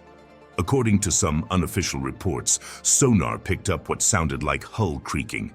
Not immediately catastrophic, but stressed. And then a roar, and then nothing. It's easy to think of the Thresher as a failed experiment, but for those aboard, it was a tour of duty. They believed in what they were doing. They trusted their ship. They were trying to bring her home. And in their loss, they changed the course of submarine safety forever. Memorials to the Thresher stand in Arlington, in Kittery, and in the minds of every submariner who trains today. The name is invoked with reverence. Because the Thresher became more than a submarine. It became a warning, A reminder of how quickly the sea punishes overconfidence, of how silence can follow seconds of decision, of how every system, every weld, every valve matters. But the mystery remains. Why did it descend beyond its test depth? Why did systems designed to save it fail together? And why, in the years that followed, did so many questions remain unanswered? Maybe the truth is exactly what the reports say: a silver-brazed pipe, a cascade of failures, human limits faced by oceanic pressure. But maybe there was something else, something untested, something no one expected. Because in the end, the ocean isn't just a location, it's an environment, an entity. It doesn't warn, it doesn't hesitate, it listens. And when the wrong decisions echo into its depths, it responds. Today, the Thresher still rests in fragments on the seafloor, a shrine of steel and silence. Its story sealed in salt and pressure. No light reaches it. No diver can descend to where it lies. Only machines, only sonar, and the memories of those who knew her. Their names are etched in bronze. Their loss changed everything, but their voices were last heard in static. Their words hopeful, calm, trying. And then came the silence. Not absence, not void, but the sound of something watching, something vast and cold and final. The Thresher never went to war, it never fired a torpedo, but it became a monument anyway. A symbol of progress paid in lives, of secrets drowned, of mysteries that still rise in bubbles from the depths. And like with the K219, we're left with a story that doesn't end cleanly. It ends like so many deep water stories, in silence, in questions, in the place where light can't reach, where pressure writes its own epitaphs, and where every echo might be the last word of a story we were never supposed to hear. Chapter 10. The Baltic Anomaly. Impossible Architecture. From the sunken remains of the Thresher, we rise slowly, not toward answers, but toward more shadows. Because if the cold pressure of the depths can erase even the most powerful machines, if silence can swallow every trace of a crew, then what do we do with something that hasn't been erased? What do we do with something that remains, still waiting? Impossible to explain, lying not in the depths of the Pacific or Atlantic, but in the cold, dark waters between Sweden and Finland. Our story today begins in the summer of 2011, in the gray, cold waters of the Baltic Sea. A place where forgotten wreckage lies buried beneath centuries of sediment, and the sea keeps its secrets well. A team of Swedish divers, part of a private exploration group known as Ocean X, was scanning the seafloor between Sweden and Finland. It was a standard sweep, another long day of sonar readings searching for lost cargo or wreckage from the wars that once scarred these waters. There were no ancient legends guiding them, no maps marked with warnings. Just the routine rhythm of exploration, until something unexpected appeared on the screen. What emerged wasn't a shipwreck, wasn't a rock formation, wasn't anything that fit comfortably into the known catalog of seafloor features. It was circular, startlingly so, symmetrical, with hard right angles and flat planes that seemed to defy nature's chaos. A shape that seemed designed. Almost immediately the headlines began. Some called it an ancient alien spacecraft. Others insisted it was a lost Nazi wonder weapon from World War II. But the truth, if there is one, remains much more elusive. This is the story of the Baltic Sea anomaly, a cold, silent riddle lying 300 feet beneath the surface of a northern sea, a structure that to this day has resisted all efforts to explain it. And like so many of the ocean's strangest secrets, the more we learn, the stranger it becomes. The Ocean X team, a private group of Swedish treasure hunters led by Peter Lindberg and Dennis Osberg, had been exploring the Baltic Sea in search of shipwrecks and lost cargo. Their previous work had unearthed vintage champagne bottles and sunken vessels from past wars. It was hard, methodical work, but every now and then the sonar would return something unexpected, something strange. On June 19, 2011, they were dragging a side-scan sonar unit across a patch of seafloor roughly 60 nautical miles west of the Swedish coast, when the monitor lit up with an image that stopped them cold.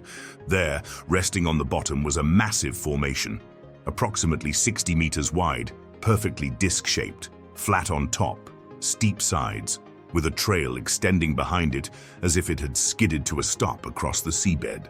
To the untrained eye, it looked almost exactly like the Millennium Falcon from Star Wars. And even to experienced marine explorers, it didn't look natural.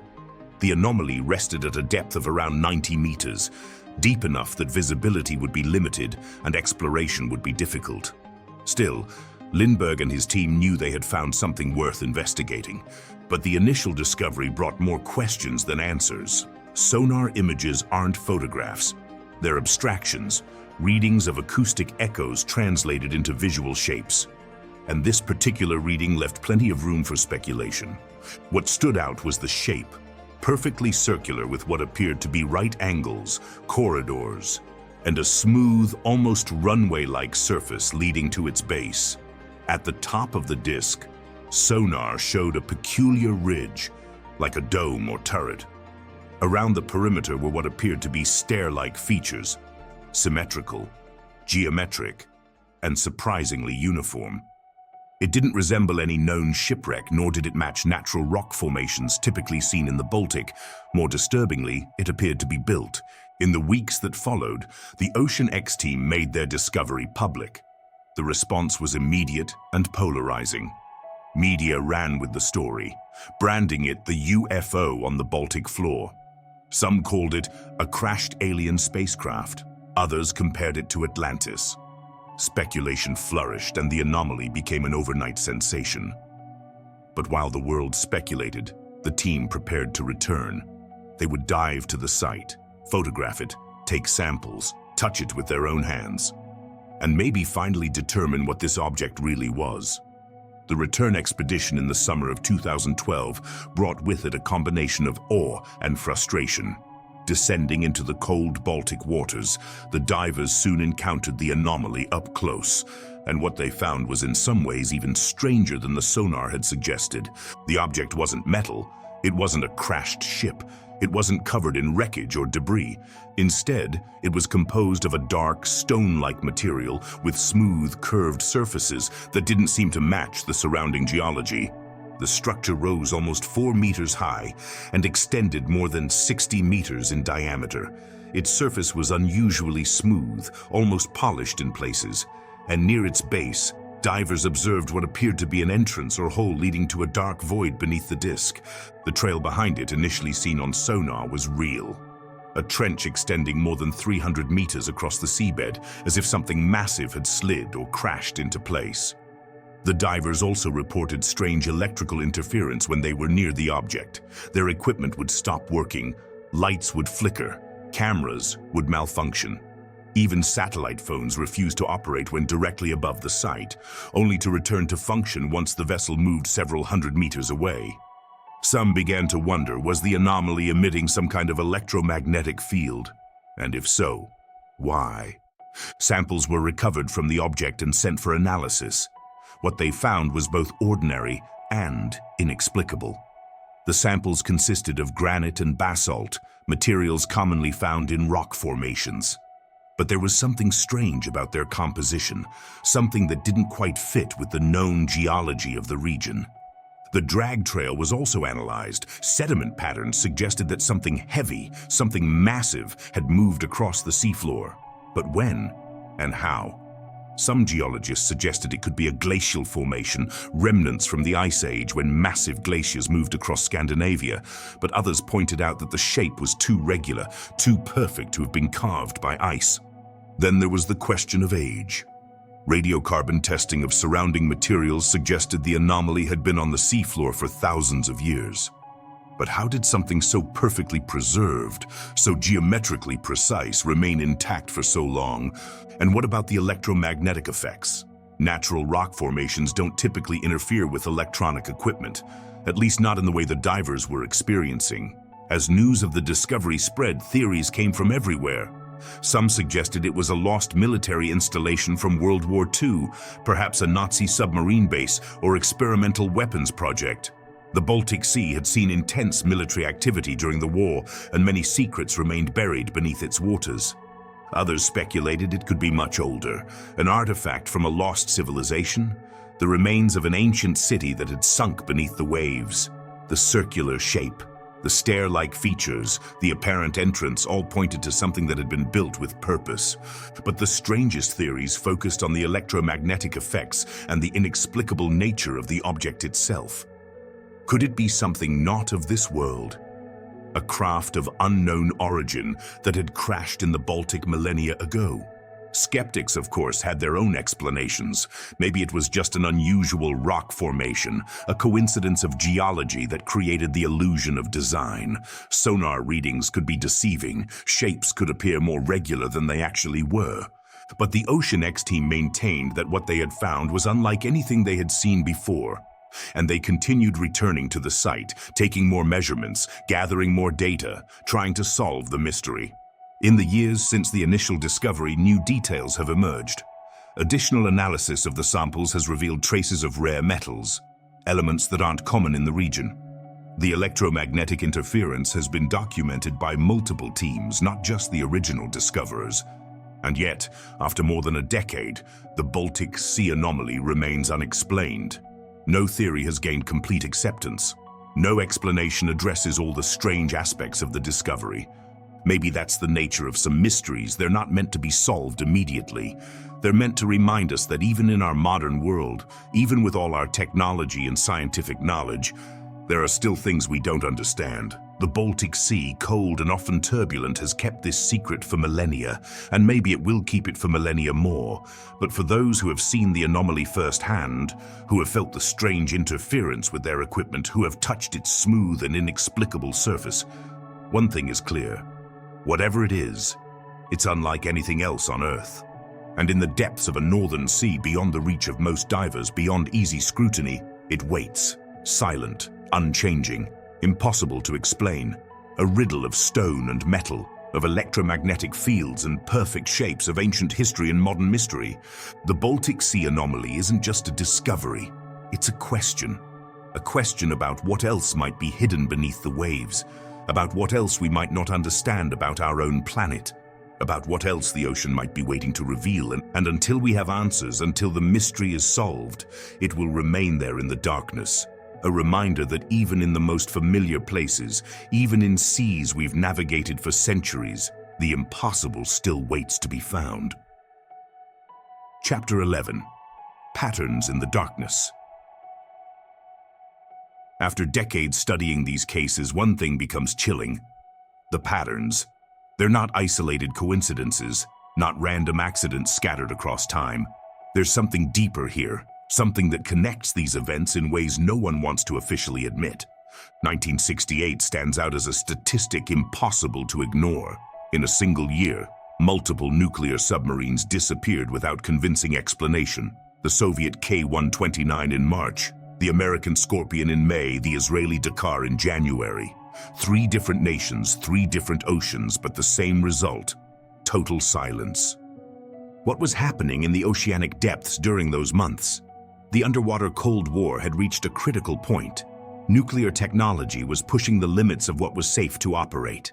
And somewhere between technological ambition and operational pressure, something broke. The thing is, submarines don't fail that way.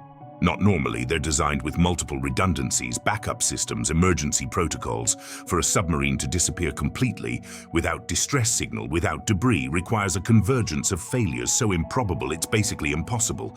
And yet it happened again and again. Naval analysts have identified geographical zones where these incidents cluster disturbingly. The North Atlantic is one of them. The waters between Greenland, Iceland, and the United Kingdom have seen more unexplained submarine disappearances than any other region in the world. But it's not just geography, it's depth. Most of these incidents occur in waters ranging from 8,000 to 18,000 feet. Too deep for conventional rescue operations, but not so deep as to be completely beyond recovery reach. It's as if there's a specific dead zone where things simply disappear. And then there's the temporal factor.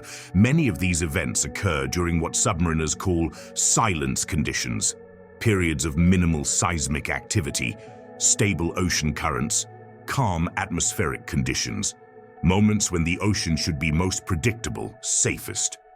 But maybe that stillness is exactly what allows other phenomena to manifest. During the 1970s and 80s, there was a pattern that naval intelligence officers noticed but never discussed publicly. Submarines that experienced anomalies tended to report electrical problems days or even weeks before their final disappearance. Navigation systems that failed intermittently, communications that cut out for no reason, equipment that worked perfectly in port but became erratic in deep waters. Technicians would check them, find everything in order, and the submarines would return to service, and then they would disappear. And the pattern became so notable that in 1987, the US Navy quietly created a protocol called Deep Water Electronic Monitoring, or DWEM. Any submarine experiencing 3 or more unexplained electronic failures in a 30-day period had to immediately return to port for complete inspection. The protocol was never made public. Officially, it doesn't exist. But since its implementation, submarine disappearances decreased dramatically. Coincidence? Maybe. But naval veterans who know about the protocol have a different theory. Something in the oceanic depths interferes with complex electrical systems. And when that interference reaches a certain level, submarines simply stop functioning. They don't explode, they don't implode, they just shut down and sink silently toward the seafloor. But what could cause that interference? The official explanation points toward geological phenomena, fluctuating magnetic fields, underwater volcanic activity, natural electrical currents in salt water. All of that exists, and all of that can affect sensitive equipment. The problem is that none of those natural explanations can tell the complete story. The patterns are too specific, too consistent, and there are other details that don't fit conventional explanations. Like the fact that these incidents tend to occur in clusters, not just one submarine per year, but multiple submarines in short periods, as if something temporarily activated and then returned to dormancy. Or the fact that search and rescue operations in these areas experience their own anomalies. Communication equipment that fails when approaching certain coordinates. Sonar that returns impossible readings. Divers who report disorientation and lost time. In 1994, during the search for a lost Russian submarine in the Barents Sea, 3 different rescue vessels experienced simultaneous electrical failures when they approached the coordinates where the submarine was supposed to be. All 3 vessels had to be towed back to port. The submarine was never found, and then there are the testimonies. Over the years, submariners from different nations have reported similar experiences in deep waters. Sensations of being watched, sounds that shouldn't exist. Sonar contacts that appear and disappear too quickly to be tracked. Most of these reports never make it into official files. Commanders dismiss them as operational stress, fatigue, psychological effects of prolonged confinement. But when you analyze them collectively, a disturbing pattern emerges. Experienced submariners, people who have spent decades underwater, consistently describe the same sensations in the same oceanic regions. Areas where silence becomes too deep, where water seems thick, where instruments act in inexplicable ways. Some veterans call these regions dead zones, not because there's no life there, but because something else seems to be present. Something that doesn't want to be detected, but is definitely listening. Modern technology has added new dimensions to the mystery. Current submarines have detection capabilities that would have been science fiction 50 years ago. Multi-range sonar, ultra-sensitive magnetic sensors, hydrophone arrays that can detect the sound of a whale 200 miles away. And yet, the patterns continue. If anything, they've become more sophisticated. Modern submarines report contacts that move too fast to be natural, but too intelligently to be mechanical. Objects that seem to respond to submarine presence, that change course when detected, that disappear when attempts are made to follow them. In 2019, a Virginia-class submarine reported a contact that maintained an exact distance of 2,000 meters for more than 6 hours. Every time the submarine changed course, the contact made the same change exactly 30 seconds later. When the submarine stopped, the contact stopped. When it accelerated, the contact accelerated. And then, without warning, it disappeared. It didn't gradually move away, it didn't descend. It simply stopped being there. The incident was classified as unexplained acoustic contact and filed away. But it wasn't the first, and it definitely won't be the last. The patterns tell us something we'd rather not know. The ocean isn't the empty space we think it is. There's something else down there, something that's been there much longer than us, something that watches and occasionally interacts with our machines. We don't know what it is, we don't know where it comes from, we don't know what it wants. But the patterns don't lie. And each passing year, each new reported incident, each anomaly that gets quietly filed away adds another piece to the puzzle. A puzzle we may not be ready to complete. Chapter 12. The Lost Communications. When a submarine disappears, the first thing lost isn't the hull, nor the crew, nor even the trace on sonar. The first thing lost is the voice. The invisible thread connecting those men in the depths to the world above simply gets cut. And in that silence, in that sudden absence of words, the real mystery begins. Submarine communication protocols are designed with obsessive redundancy. VLF radio that can penetrate hundreds of feet of water. Satellite communication for when they surface. Emergency transmitters that activate automatically. Acoustic buoys that can be launched from sealed compartments. Even hull-tapping communication systems, like old Morse code. For a submarine to completely lose the ability to communicate can't be just one failure. It has to be something systematic, something that affects multiple redundant systems simultaneously. And yet it happens again and again. Naval archives are full of reports of fragmented communications that arrived in the final moments before submarines disappeared forever. Messages that cut off mid-sentence. Transmissions that arrive distorted, almost unrecognizable. Words that appear on frequencies that shouldn't exist. In 1985, a French submarine in the Mediterranean transmitted what was supposed to be a routine position report. But when radio operators on land played back the recording, the words were backwards, literally, as if someone had taken the transmission and played it in reverse. The submarine never made contact again. Then there are cases where communications arrive, but they arrive wrong. In 1992, a monitoring station in Norway received a distress message in perfect English from a submarine reporting catastrophic reactor failures. Coordinates were triangulated, rescue ships dispatched, emergency teams mobilized. But when they arrived at the site, they found nothing. No submarine in distress, no debris, no signs that anything had been there.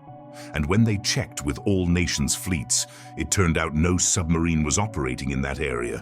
Where did the message come from? Who sent it? It was never known. Naval communications technicians have developed an unofficial term for these incidents. Phantom transmissions. Messages that arrive from sources that don't exist, on frequencies that shouldn't be in use with content that makes no sense. But the most disturbing thing isn't the transmissions that arrive when they shouldn't. It's the ones that don't arrive when they should. Submarines have scheduled communication windows, specific moments when they must make contact with command, report their position, confirm all is well. These check-ins are sacred in the submarine world. If a submarine doesn't make contact in its scheduled window, it's considered lost until proven otherwise. Most of the time, when a check-in is missed, there's a mundane explanation. Minor technical problems, atmospheric conditions that interfere with signals, operational emergencies that require radio silence. But there are cases where submarines simply stop transmitting without explanation. Not gradually, not with signals that something is wrong. Just sudden and total silence. In 1998, an Australian submarine lost contact during what was supposed to be routine communication with its base. The transmission began normally. "Base, this is Orion, reporting position." And then nothing. Radio operators waited for the continuation of the message. They waited for hours. The submarine reappeared 3 days later, surfacing in waters near New Zealand, more than 800 miles from its last known position. When asked what had happened, the crew insisted they had completed the transmission normally and had been following their planned route. They didn't remember the lost 72 hours. And then there are transmissions that arrive from submarines that aren't supposed to exist. In 2003, a monitoring station in Japan intercepted a communication in standard US naval code. The message reported critical navigation problems and requested immediate assistance. The strange thing is that the submarine's identification code corresponded to a vessel that had been decommissioned and scrapped 15 years earlier. Analysts checked the records 3 times. They confirmed that the submarine in question had been officially retired from service in 1988. There was no error in documentation. There was no confusion with similar identification numbers. And yet, there was the transmission, clear, urgent, undoubtedly authentic. How does a submarine that no longer exists transmit? The official answer was that someone had used the identification code falsely, perhaps as part of a training exercise gone wrong, but technicians who analyzed the transmission noticed something else. The specific frequency, modulation patterns, even background noise characteristics matched exactly with the original submarine's technical profile. It was as if the submarine itself had sent the message. But perhaps the most disturbing aspect of lost submarine communications isn't the strange messages that are received. It's the messages that are sent but never reach their destination. Submarines have specific protocols for emergency communications. If something goes catastrophically wrong, there are automated sequences that should transmit critical information: position, nature of emergency, number of survivors. These transmissions are designed to function even when most of the submarine systems have failed. In theory, it's almost impossible for a submarine to sink without sending at least one automatic distress signal. And yet many submarines have disappeared in total silence. No mayday, no automatic transmission, no emergency signal. As if something had deliberately silenced them before they could call for help. In 2001, a U.S. Navy communications technician, speaking under condition of anonymity, revealed something disturbing. According to him, there's a classified file of incomplete emergency transmissions. These are messages that begin normally with submarines reporting problems and requesting assistance, but that cut off abruptly in the middle of a word. They don't fade gradually as if there were a power failure. They don't distort as if there were interference. They simply stop as if someone had cut a cable. The file, according to the technician, contains more than 200 such fragmented transmissions, collected over a 30-year period.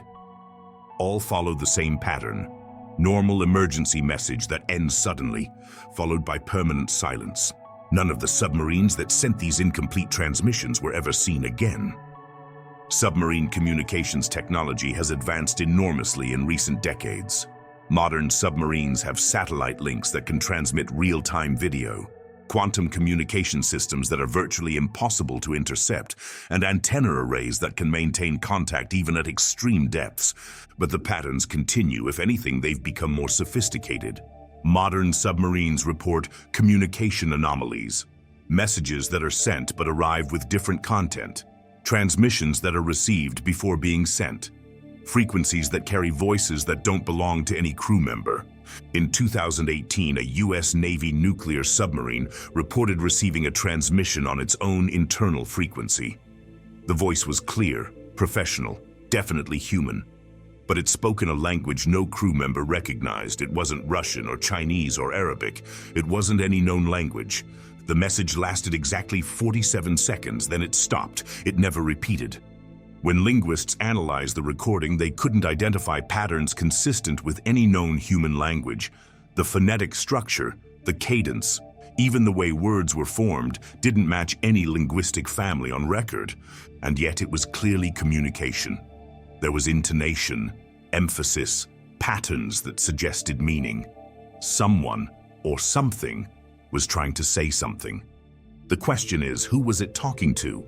Modern communication protocols now include procedures for anomalous contact responses.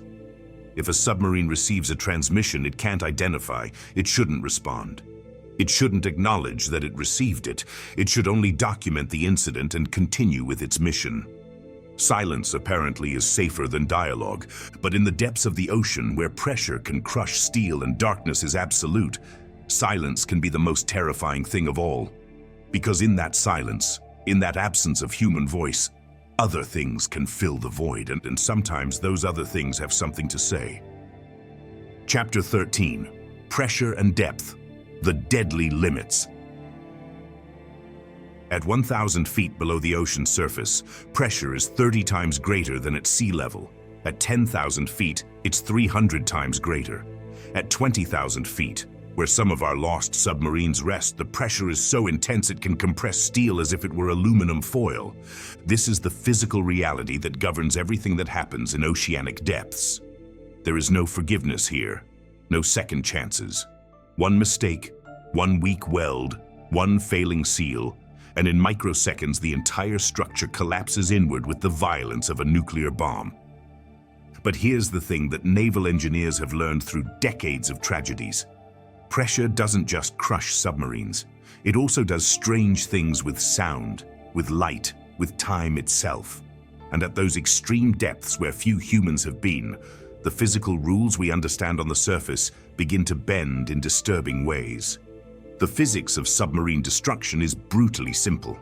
Each foot of depth adds 0.445 pounds per square inch of pressure. It sounds modest until you realize what it means in real numbers. At the depth where they found the Thresher, more than 8,400 feet down, the water pressure was approximately 3,750 pounds per square inch. To put it in perspective, it's like having the weight of 2 cars pressing on every square inch of the submarine's surface. The Thresher's hull was made of high-strength steel, specifically designed to withstand extreme pressures. Engineers had carefully calculated fatigue limits, tested materials, built safety margins into the design. And yet when pressure exceeded the breaking point, the hull collapsed so rapidly that the crew never knew what hit them. Analysts estimate that total implosion took less than 40 milliseconds. In that time interval, which is faster than a blink, 129 people died. But not all pressure failures are so dramatic. Some are slow, insidious, almost surgical in their precision. Submarine veterans speak of something called pressure creep. It's what happens when a hull that's technically within its design limits begins to experience microscopic deformation. Welds develop stress, seals begin to loosen, metal plates flex in ways they were never designed to flex.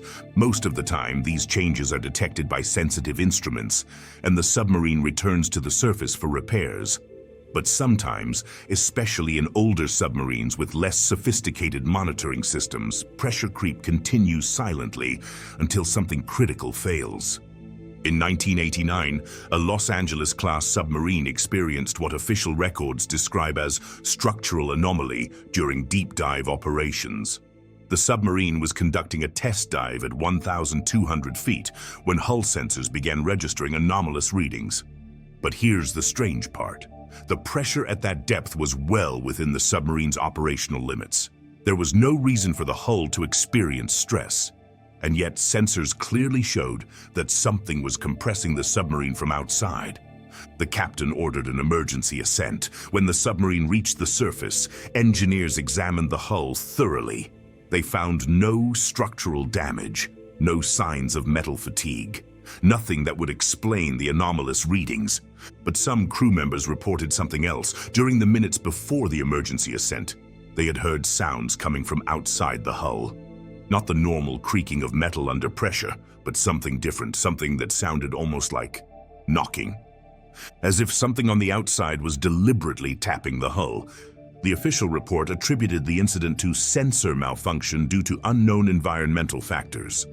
The sounds were explained as acoustic artifacts from rapid pressure changes. But the crew knew what they had heard, and they knew it hadn't been a sensor malfunction. The effects of extreme pressure go beyond direct physical damage. In oceanic depths, water itself begins to behave in counterintuitive ways. It becomes denser, more viscous, almost thick. Sounds travel differently. Radio frequencies behave in unpredictable ways. And then there's the phenomenon that marine physicists call pressure layering. At certain depths, microscopic differences in water temperature and salinity create distinctive pressure layers. These layers can act as acoustic mirrors, reflecting sounds back toward their source, creating phantom echoes of events that occurred hours or even days before. Submariners have learned to recognize these phantom echoes. They're part of the normal experience of operating in deep waters. But sometimes, the echoes don't match anything the crew remembers doing. In 2005, an Australian submarine operating in the Indian Ocean began receiving acoustic echoes from its own sonar. But the echoes suggested the submarine had performed a series of complex maneuvers, tight turns, rapid ascents, speed changes that no crew member remembered executing. According to navigation logs, the submarine had been traveling in a straight line for the past 6 hours, but the echoes told a different story. A story of erratic movements, almost desperate ones, as if the submarine had been evading something. Had the crew forgotten maneuvers they had performed? Was it some kind of psychological effect from prolonged pressure? Or did the echoes belong to something else? Naval medical officers have documented the psychological effects of extreme pressure on submarine crews. Pressure psychosis is a recognized condition where the stress of operating at great depths can cause disorientation, short-term memory loss, even hallucinations. But the symptoms of pressure psychosis are well known and easily recognizable. What crews report in these cases of acoustic anomalies is different, more coherent, more specific and consistent among multiple crew members who have had no contact with each other. Modern submarine designs include what are called pressure compensation systems. These are mechanisms that automatically adjust the submarine's internal pressure to match the external water pressure, reducing stress on the hull. In theory, these systems make modern submarines practically immune to pressure-related failures. In practice, they have eliminated most catastrophic collapses of the type that destroyed the Thresher. But they have introduced new problems. Compensation systems are incredibly complex, dependent on precise sensors and sophisticated computers. And in oceanic depths, where pressure can affect electronic systems in unpredictable ways, that complexity can become a vulnerability. In 2012, a Virginia-class submarine experienced what technicians described as cascade compensation failure. The automatic systems that regulated internal pressure began malfunctioning, apparently at random. First, pressure sensors began giving contradictory readings.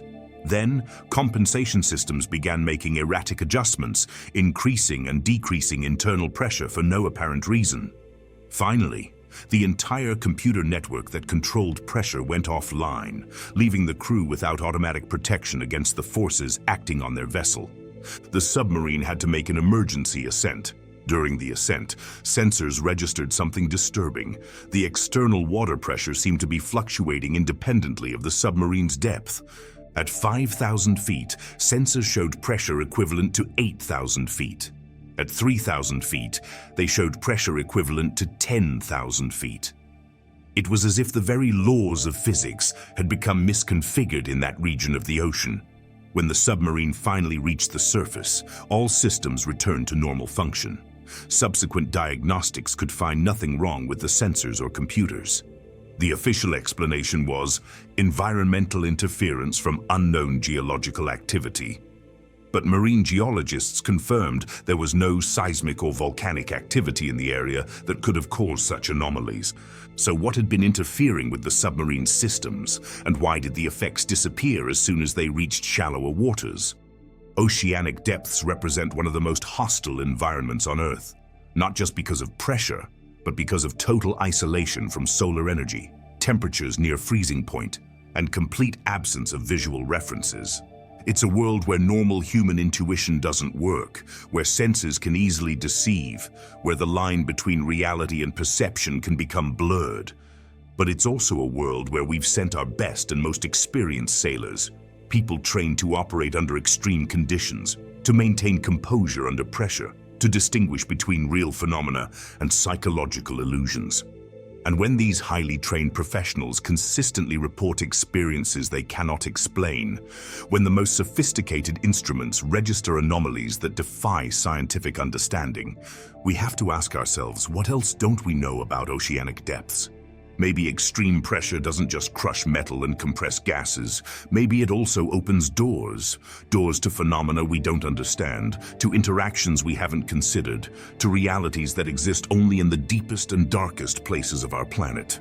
Because in the depths, where pressure can change the basic nature of matter, where sound travels in impossible ways, where time itself seems to become fluid, the rules that govern normal human experience may not apply. And maybe, just maybe, we're not alone down there. Chapter 14. Technology Against Nature. In the submarine arms race, there has always existed a fundamental tension. Every technological advance that allows us to go deeper, faster, more stealthily, also makes us more vulnerable in ways we don't anticipate. It's as if the ocean were waiting for us to develop something sophisticated enough that it could use our own technology against us. Nuclear submarines represented a quantum leap in military capabilities when they appeared in the 1950s. Virtually unlimited power, ability to remain submerged for months, speeds that made traditional diesel-electric submarines obsolete. But that same nuclear technology introduced complexities that engineers are still trying to fully understand. A submarine nuclear reactor is basically a miniature power plant operating in one of the most hostile environments on the planet. Cooling systems that must function perfectly under extreme pressure. Radiation shielding that cannot add excessive weight. Automated controls that must respond instantly to changes in constantly changing conditions. And all of that has to work while the submarine executes maneuvers that subject every component to G-forces that would make a combat pilot tremble. The paradox is that the more advanced technology becomes, the more dependent we become on systems that can fail catastrophically. Diesel submarines from World War II were relatively simple machines. If something broke, the crew could generally repair it with basic tools and ingenuity, but when a computerized nuclear reactor control system fails, there's no way to improvise it. In 1995, the USS Jacksonville experienced what technicians called cascade automation failure. During a routine dive, the computerized systems that controlled depth began malfunctioning, but not in an obvious way. Instead, each automated system began making micro-adjustments to compensate for what it perceived as errors in other systems. The result was that the submarine began to hunt its target depth, oscillating up and down in increasingly larger increments, while the computers fought each other to correct problems they themselves were creating. The crew had to manually disconnect each automated system and fly the submarine by hand for more than 18 hours until they could diagnose and repair the problem. During that time, they were essentially flying blind, depending only on mechanical instruments and their own judgment. The terrifying thing is that if this had happened during a real emergency, when the crew needed automated systems to respond instantly, the submarine would have been essentially defenseless. Life support systems in modern submarines are engineering marvels: electrolysis to generate oxygen from seawater, chemical scrubbers to remove CO2 from the air, air filters that can eliminate chemical, biological, even radiological contaminants, water recycling systems that can literally convert any liquid aboard into clean drinking water. But each of these systems depends on stable electrical power and sensitive electronic components. And in oceanic depths, where magnetic fields fluctuate and pressure can affect circuits in unpredictable ways, those sensitive components can behave in ways no one designed. In 2008, HMS Astute, one of the Royal Navy's most advanced submarines, experienced simultaneous failure of multiple life support systems during a test dive. The oxygen generation system shut down without explanation. CO2 scrubbers began working in reverse, adding carbon dioxide to the air instead of removing it. Even the water recycling system began producing a liquid that, while technically not toxic, tasted so bad the crew couldn't drink it. The submarine had to make an emergency ascent. When technicians examined the systems afterward, they could find no mechanical or electrical faults that would explain the multiple simultaneous failures. They had simply stopped working all at the same time for reasons that remain unexplained. The fundamental difference between nuclear and diesel submarines goes beyond the power source. Diesel submarines are, in essence, mechanical machines with some electrical components. If they lose power, they can still operate, basically. They can use battery power, they can operate with manual backup systems, they can even snorkel to the surface to recharge. Nuclear submarines, on the other hand, are essentially floating computers that need nuclear power to maintain basic vital functions. If the reactor shuts down, there's no real emergency mode. Batteries can maintain critical functions for a few hours at most. After that, the submarine becomes a metal tomb descending toward the ocean floor. This total dependence on complex technology has created vulnerabilities that submarine crews are just beginning to understand. In 2016, during NATO exercises in the North Atlantic, 3 different nuclear submarines experienced partial power failures simultaneously. Not complete reactor failures, but specific disruptions in systems that depended on precise computerized control. Navigation, communications, weapons systems, all experienced malfunctions at the same time. The strange thing is that the submarines were operating in different areas, separated by more than 200 nautical miles. There was no unusual solar activity, no known electromagnetic interference, no reason for multiple submarines to experience similar problems simultaneously.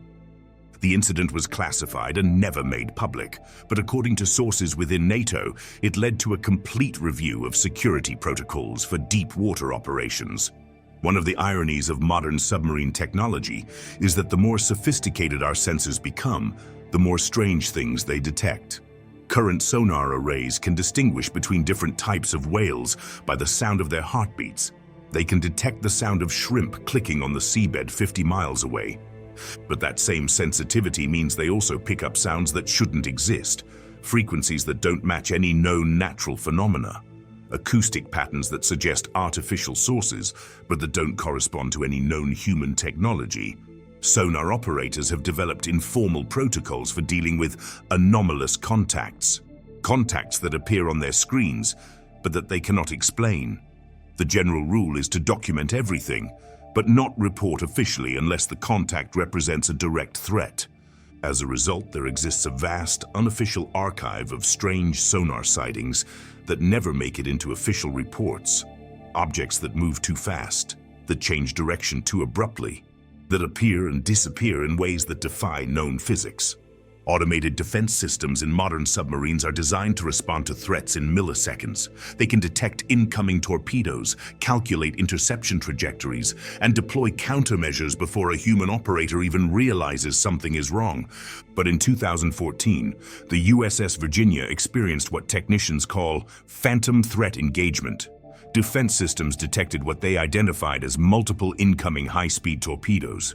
They automatically deployed countermeasures, initiated evasive maneuvers, and even prepared weapon systems for response. The crew prepared for combat.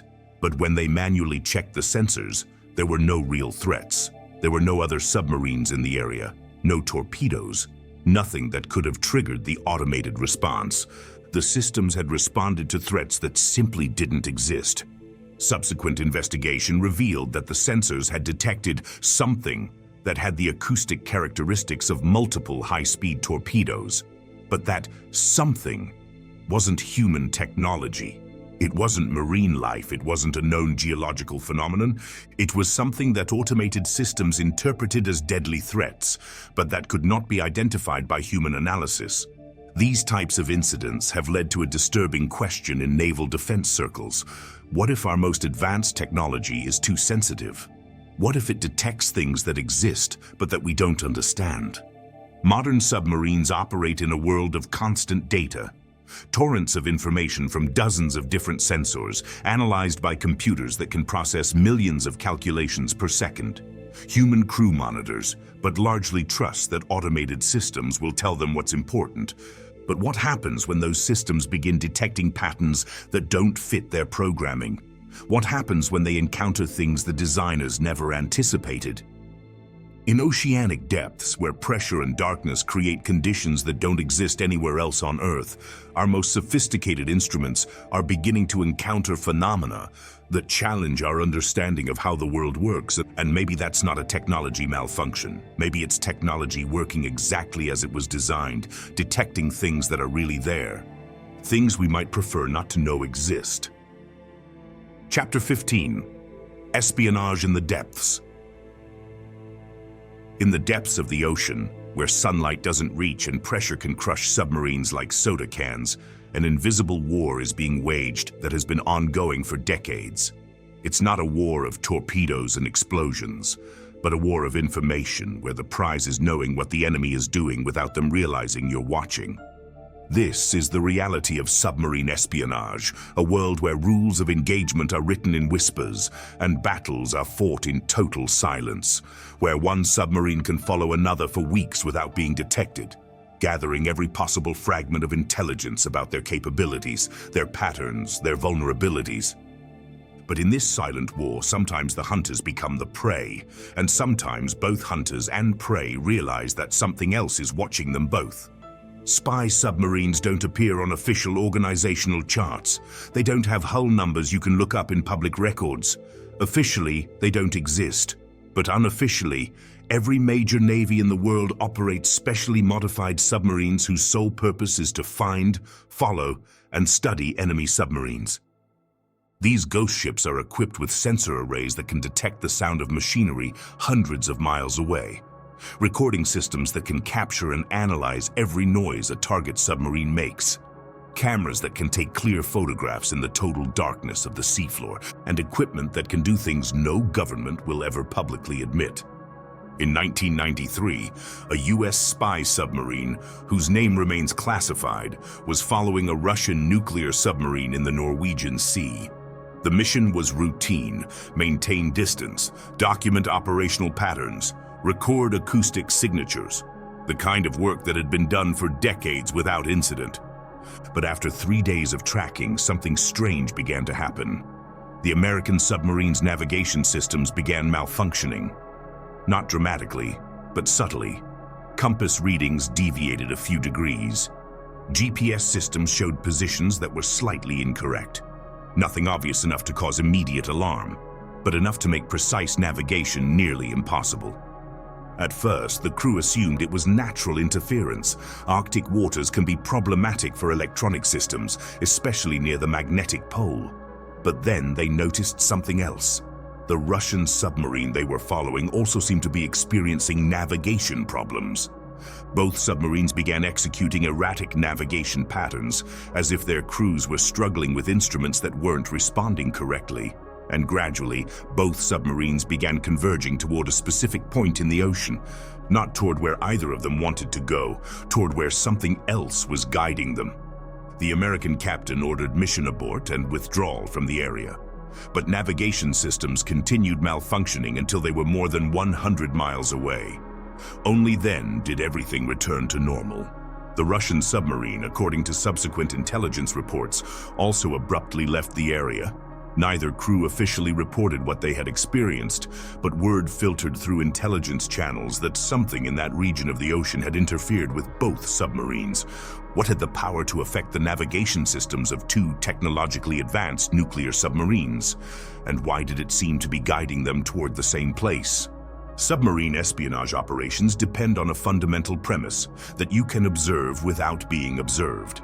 Spy submarines are designed to be virtually undetectable, using noise reduction technology that makes them quieter than the ocean's own ambient sound. But that invisibility is only effective against known sensors, technology we understand, adversaries who follow the same physical rules we do. In 2007, during a classified operation in the Western Pacific, a U.S. Navy spy submarine was monitoring Chinese naval activity near the South China Sea. The mission had been ongoing for 2 weeks without incident. The submarine had successfully documented patrol patterns, recorded communications, even photographed new types of Chinese submarines.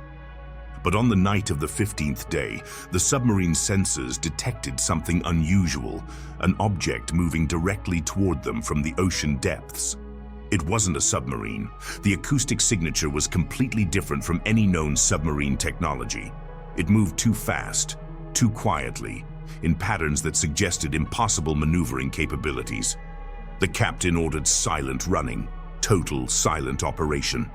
All non-essential systems were shut down, crew moved as little as possible, even spoke in whispers. It was standard protocol when there was risk of detection, but the object continued approaching. And then it did something that violated all rules of submarine espionage. It stopped exactly above the American submarine and remained there. For 3 hours, the object maintained position directly over the spy submarine.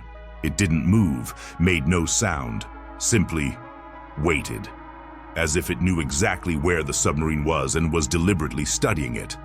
After 3 hours, as suddenly as it had arrived, the object departed, not gradually, not following any recognizable movement pattern. It simply disappeared from sensors as if it had never been there. When the submarine returned to port, the incident was classified at the highest level. The crew was debriefed individually and ordered not to discuss what they had experienced.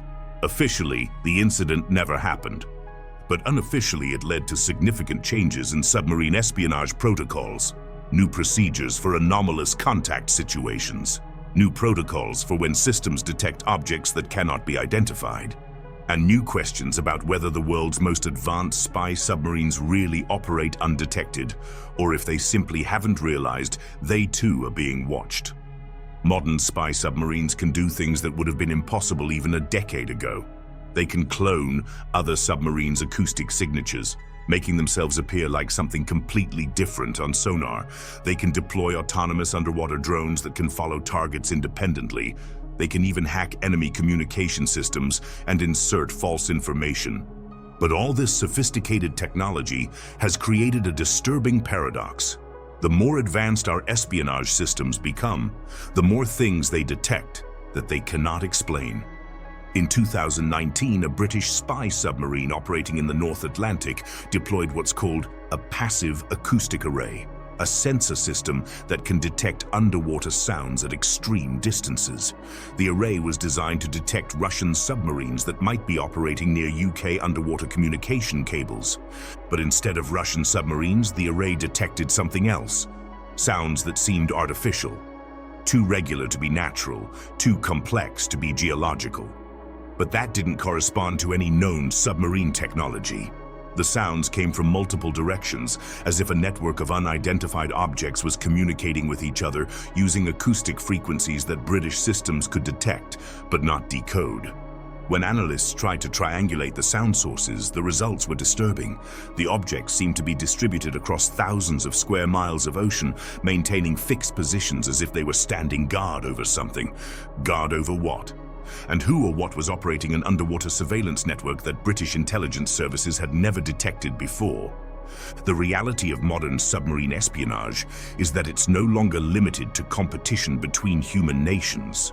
The oceans have become a theater of operations where unknown participants seem to be playing by rules no one else understands. Spy submarines continue fulfilling their missions, following enemy submarines, gathering intelligence, reporting back to their commands. But increasingly, those missions include encounters with phenomena that don't fit any known military framework. Objects that move too fast to be submarines, but too intelligently to be natural. Sounds that suggest sophisticated communication, but in languages no cryptographer can decode. Activity patterns that indicate global-scale coordination, but by entities that remain completely invisible. And perhaps the most disturbing question of all, if there are other participants in this submarine espionage game, how long have they been playing?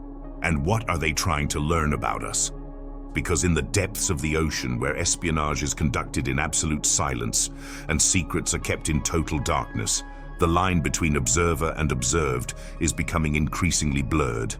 And maybe it always has been. Chapter 16. Electromagnetic Phenomena. There is something in the oceanic depths that doesn't appear in any physics manual. Something that can make the world's most sophisticated systems simply stop working, that can turn precise navigation into guesswork, that can make trained crews lose track of time, space, even reality. Submariners have a term for it, the dead zone effect. It's not official, it doesn't appear in any technical reports, but every experienced submariner has felt it. It's that sensation when all instruments begin acting strange at the same time, when the air seems to become denser, when silence becomes so deep you can hear your own pulse resonating in the hull. And it's when you start wondering if you're really alone down there. The first reports of unexplained electromagnetic interference in submarines date back to the 1960s, just when submarine nuclear technology was reaching maturity. The symptoms were consistent across different submarine classes, different navies, different oceans, navigation instruments that deviated without reason, communication systems that picked up signals from frequencies that shouldn't exist, computers that executed commands no one had programmed. At first, technicians assumed they were electromagnetic shielding problems. Nuclear submarines generate intense electromagnetic fields, and they thought maybe some sensitive systems were being affected by their own internal radiation. But shielding tests showed that all systems were adequately protected, and the interference patterns didn't correspond to anything nuclear reactors could be generating. There was something else, something external. In 1979, HMS Warspite was conducting deep dive exercises in the North Atlantic when it experienced what the official record describes as cascading electronic failure. But crew members described something very different. It began with navigation instruments. Compasses began spinning slowly, as if magnetic north were moving. Then depth systems began giving contradictory readings. Some showed the submarine was at 500 feet, others said 2,000 feet, others said they were on the surface. Then the lights began flickering. Not all at once, but in patterns. Complex sequences that repeated every few minutes, as if something were trying to communicate using the submarine's electrical systems. The captain ordered an emergency ascent, but depth control systems didn't respond. They weren't broken. The motors worked, controls responded, but the submarine simply wouldn't move, as if something were holding it in place. For 2 hours, the Warspite remained suspended in the water, with all its systems functioning perfectly, but without ability to move in any direction. The crew reported a strange sensation during that time, as if the water itself had become thick, viscous, resistant to movement. And then, as suddenly as it had begun, everything returned to normal. Navigation instruments stabilized, lights stopped flickering, control systems responded normally. The submarine ascended to the surface without problems. When they reached port, every electronic system on the submarine was thoroughly inspected. No faults were found, no damage, no explanation for what had occurred. But there was something else. The submarine's chronometers, which are maintained with atomic precision, showed that the experience had lasted 4 hours and 23 minutes. But according to the crew's personal watches, they had been submerged only 2 hours. Where had the other 2 hours and 23 minutes gone? The effects of electromagnetic phenomena aren't limited to instruments and systems. They also affect human beings in ways naval medicine is just beginning to understand. Crews that experience these electromagnetic events consistently report the same symptoms: temporal disorientation, headaches that appear suddenly and disappear just as quickly, a sensation that the air has become electric, and most disturbing, episodes of what naval doctors call shared sensory experiences. Multiple crew members in different parts of the submarine simultaneously report hearing the same sounds that cannot be explained by anything aboard, voices speaking in unrecognizable languages, music that seems to come from outside the hull, even conversations that sound familiar but don't belong to any crew member. In 1996, during an electromagnetic incident aboard the USS Asheville, 17 crew members independently reported hearing what they described as children singing. The song lasted approximately 5 minutes, was clearly audible, and seemed to come from all directions at once. But there were no children aboard. There were no audio systems playing music. There was no explanation for where the sound had come from. When investigators compared the testimonies of the 17 sailors, they found that all had heard the same song, with the same words in the same order. But none could identify the language or recognize the melody. Attempts to explain submarine electromagnetic phenomena have led to increasingly exotic theories. Some researchers point to unusual geological formations on the seafloor, magnetite deposits that could create fluctuating magnetic fields, crystal veins that could act as natural antennas, even underwater volcanic activity that could generate electrical currents in the water. All these explanations have scientific merit. The problem is that none can explain the apparent intelligence behind many of these phenomena. Fluctuating magnetic fields can cause instrument malfunctions, but they can't make lights flicker in complex patterns that repeat. Mineral deposits can interfere with navigation, but they can't generate coherent human voices. Volcanic activity can create electrical currents, but it can't produce music. And yet these are exactly the types of phenomena crews report during electromagnetic events. In 2004, naval researchers developed what they called electromagnetic event protocols. These are specific procedures crews must follow when experiencing unexplained electromagnetic interference. The first step is to document everything: which systems are affected, what type of interference is occurring, how long it lasts. The second step is to isolate critical systems. navigation, communications, life support systems. The third is to maintain constant visual observation of the environment, looking for anything unusual in the surrounding water. But there's a fourth step that's rarely discussed openly. If the interference includes auditory phenomena, voices, music, unidentifiable sounds, the crew has strict orders not to respond. No matter how human the voices sound, no matter how familiar they seem, the crew must not attempt to communicate back. Why this specific rule? According to naval sources speaking under condition of anonymity, there are documented cases where crews that responded to electromagnetic voices experienced much more severe events, extended time loss, disorientation that lasted days after the event, even cases where crew members reported detailed interactions with people who weren't aboard. In a particularly disturbing case in 2009, a sonar operator on a Los Angeles-class submarine reported having a 20-minute conversation with his sister, who had died in a car accident 3 years earlier. The conversation was so convincing that the operator requested permission to make an emergency phone call when the submarine reached port. Only when he tried to make the call did he remember his sister was dead. Modern submarines are equipped with electromagnetic defense systems, specialized shielding, frequency filters, even electromagnetic field generators designed to cancel external interference. In theory, these systems should make current submarines immune to most electromagnetic phenomena. In practice, events continue occurring. If anything, they have become more sophisticated. Virginia-class submarines, which represent the most advanced in U.S. submarine technology, are equipped with what are called adaptive electromagnetic response systems. These systems can automatically adjust the submarine's shielding in response to external interference, like an electronic immune system. But in 2018, the USS Colorado experienced what technicians call adaptive system manipulation. During an electromagnetic event, the submarine's defense systems began adapting to the interference, as they were designed to do. But instead of canceling the interference, they seemed to be learning from it. The defense systems began generating their own electromagnetic fields that matched exactly the patterns of the external interference. It was as if the submarine were trying to communicate back. The question that keeps naval officers awake isn't whether electromagnetic phenomena are real. The evidence is too consistent, too documented, too repeatable to deny. The question is, what's causing them? And more disturbing still, what are they trying to do? Because in the depths of the ocean, where electromagnetic fields can travel thousands of miles without obstruction, where pressure and darkness create conditions that don't exist anywhere else, something is transmitting, something is listening, and something is learning. And increasingly it seems to be responding. Chapter 17, Crew Sightings. The thing about submariner testimonies is that these people aren't prone to making up stories. They're professionals trained to observe, analyze, and report accurately.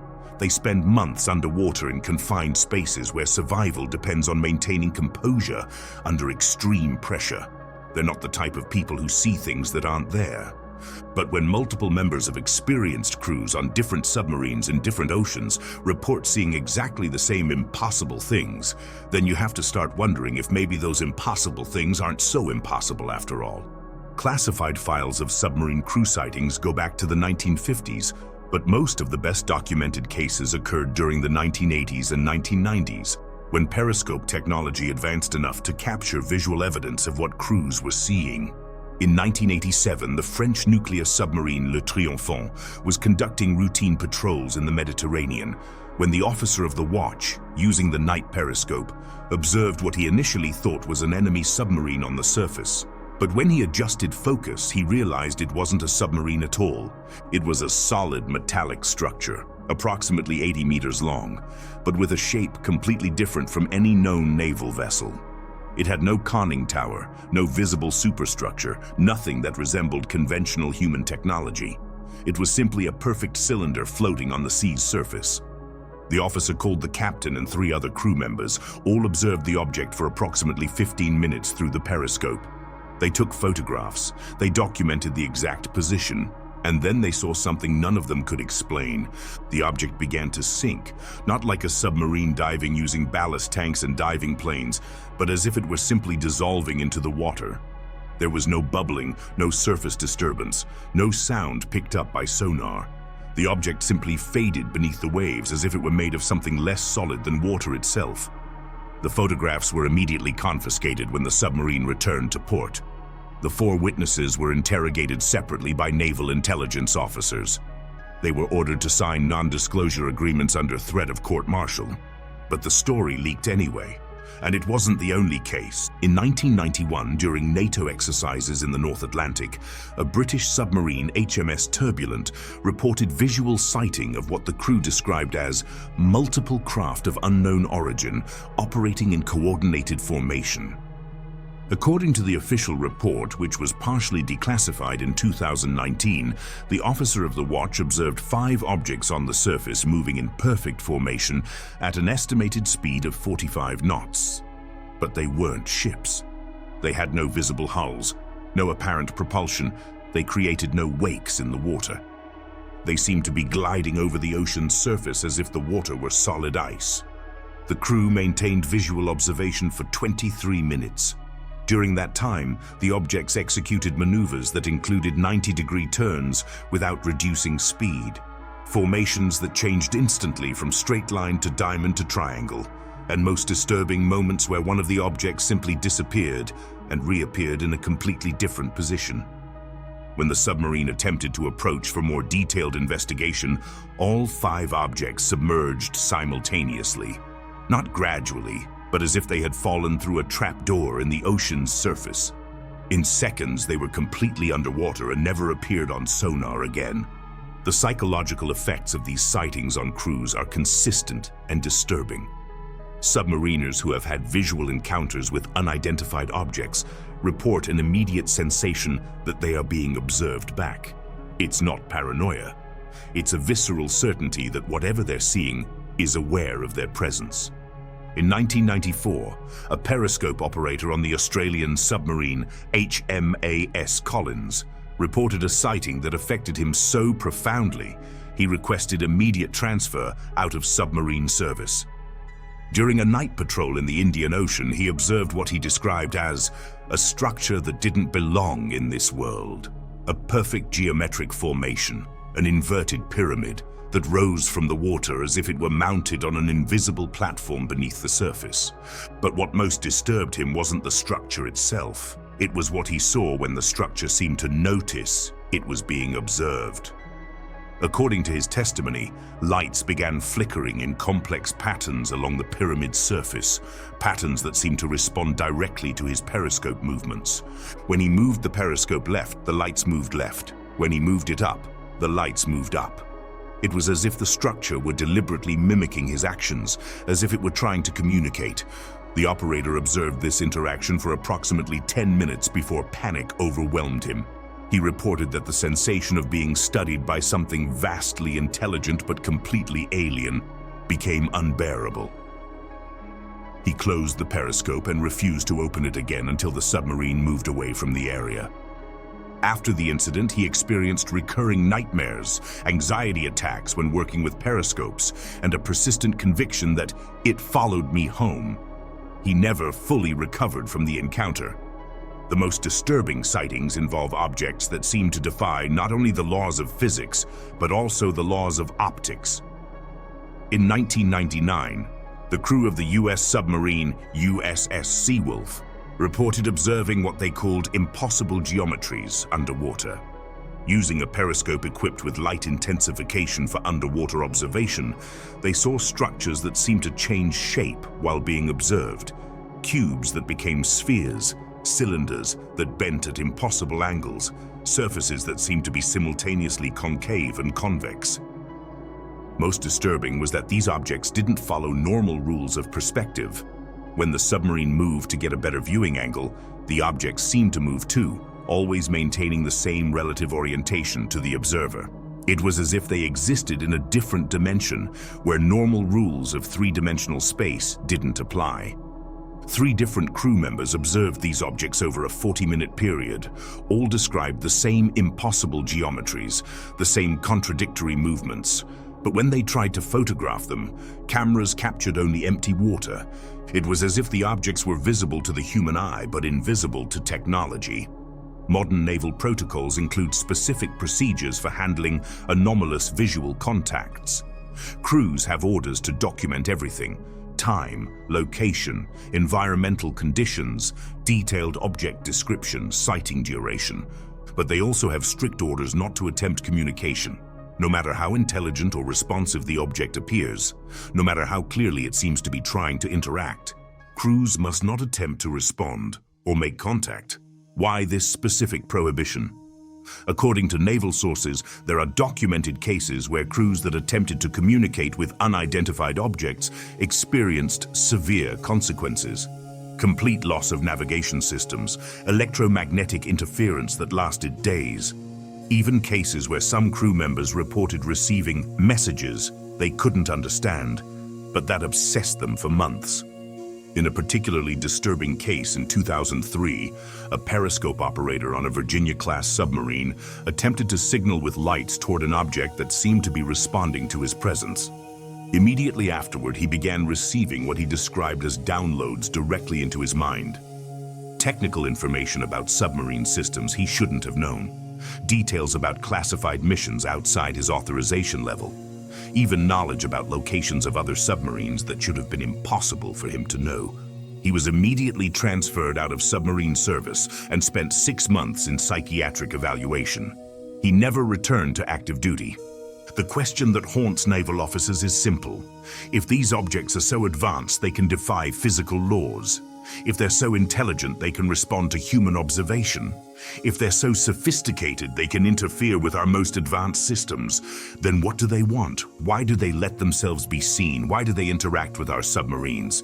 And most importantly, what are they learning about us? Because one thing is clear in all these crew testimonies. Whatever they're seeing down there, they're not passive observers.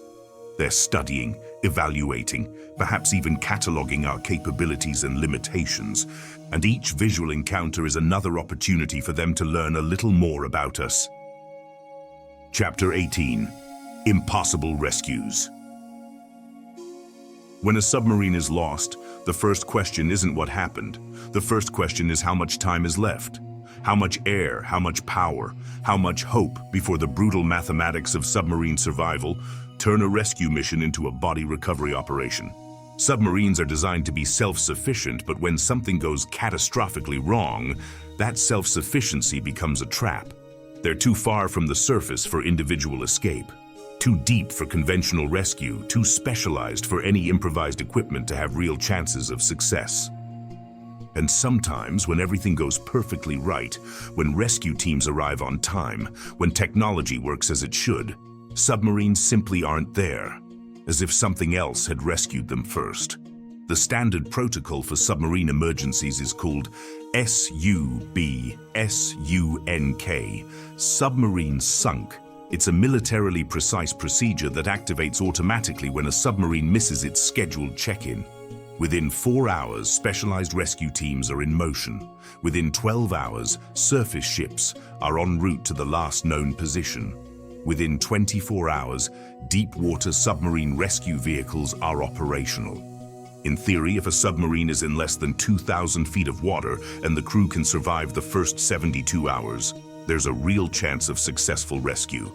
In practice, very few lost submarines have been rescued. In 1939, HMS Thetis sank during sea trials in the Irish Sea. It was in only 160 feet of water, a ridiculously shallow depth by submarine standards. The stern of the submarine even protruded above the surface during low tide. Rescue teams arrived within hours. They had divers in the water, cutting equipment, lifting cables.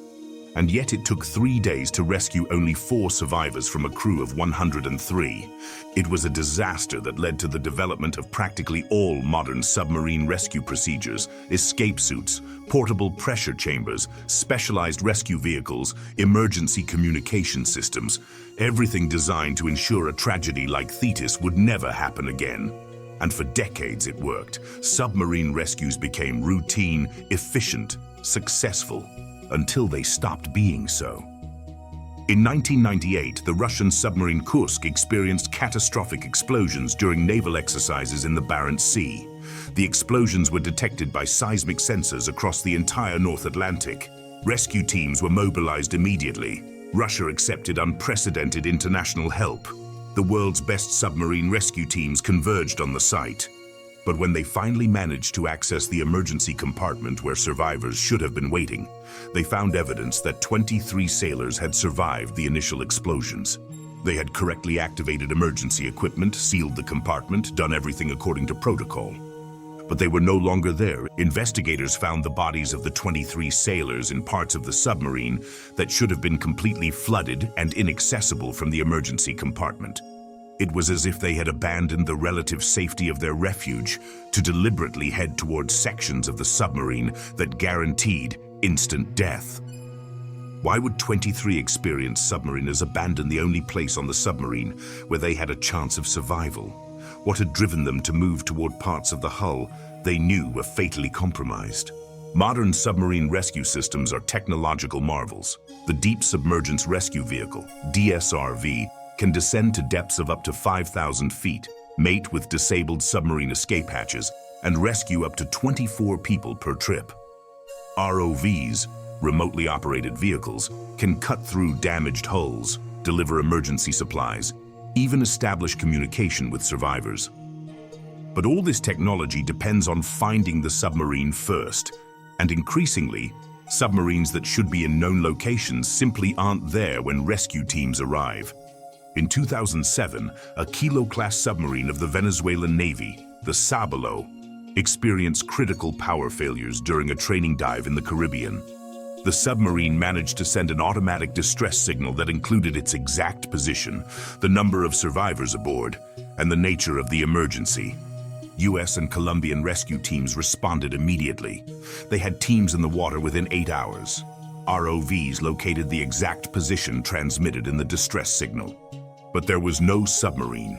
Search teams expanded the area, assuming the Sabalo might have drifted with underwater currents.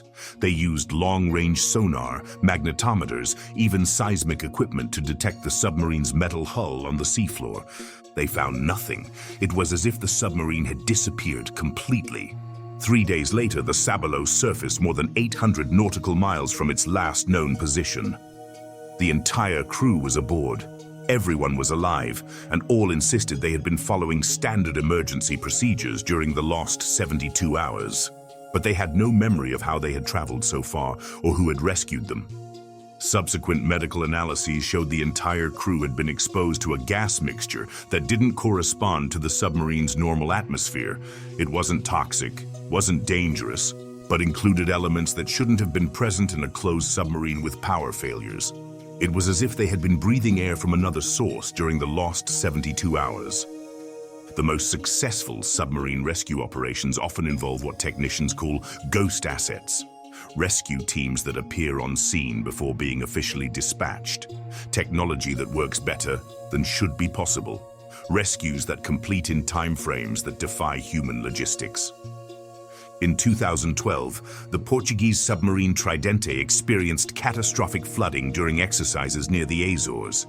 The crew estimated they had less than 6 hours before the control compartment flooded completely. The nearest rescue teams were 14 hours away, but within 4 hours, unidentified rescue vehicles appeared on site. They had no markings from any national navy, didn't respond to radio communications, didn't follow standard international rescue protocols. They simply mated with the Tridente, evacuated the entire crew, and disappeared before official rescue teams arrived. When official teams finally arrived, they found the Tridente completely empty, but with clear evidence that a professional rescue operation had occurred. Escape systems had been correctly activated.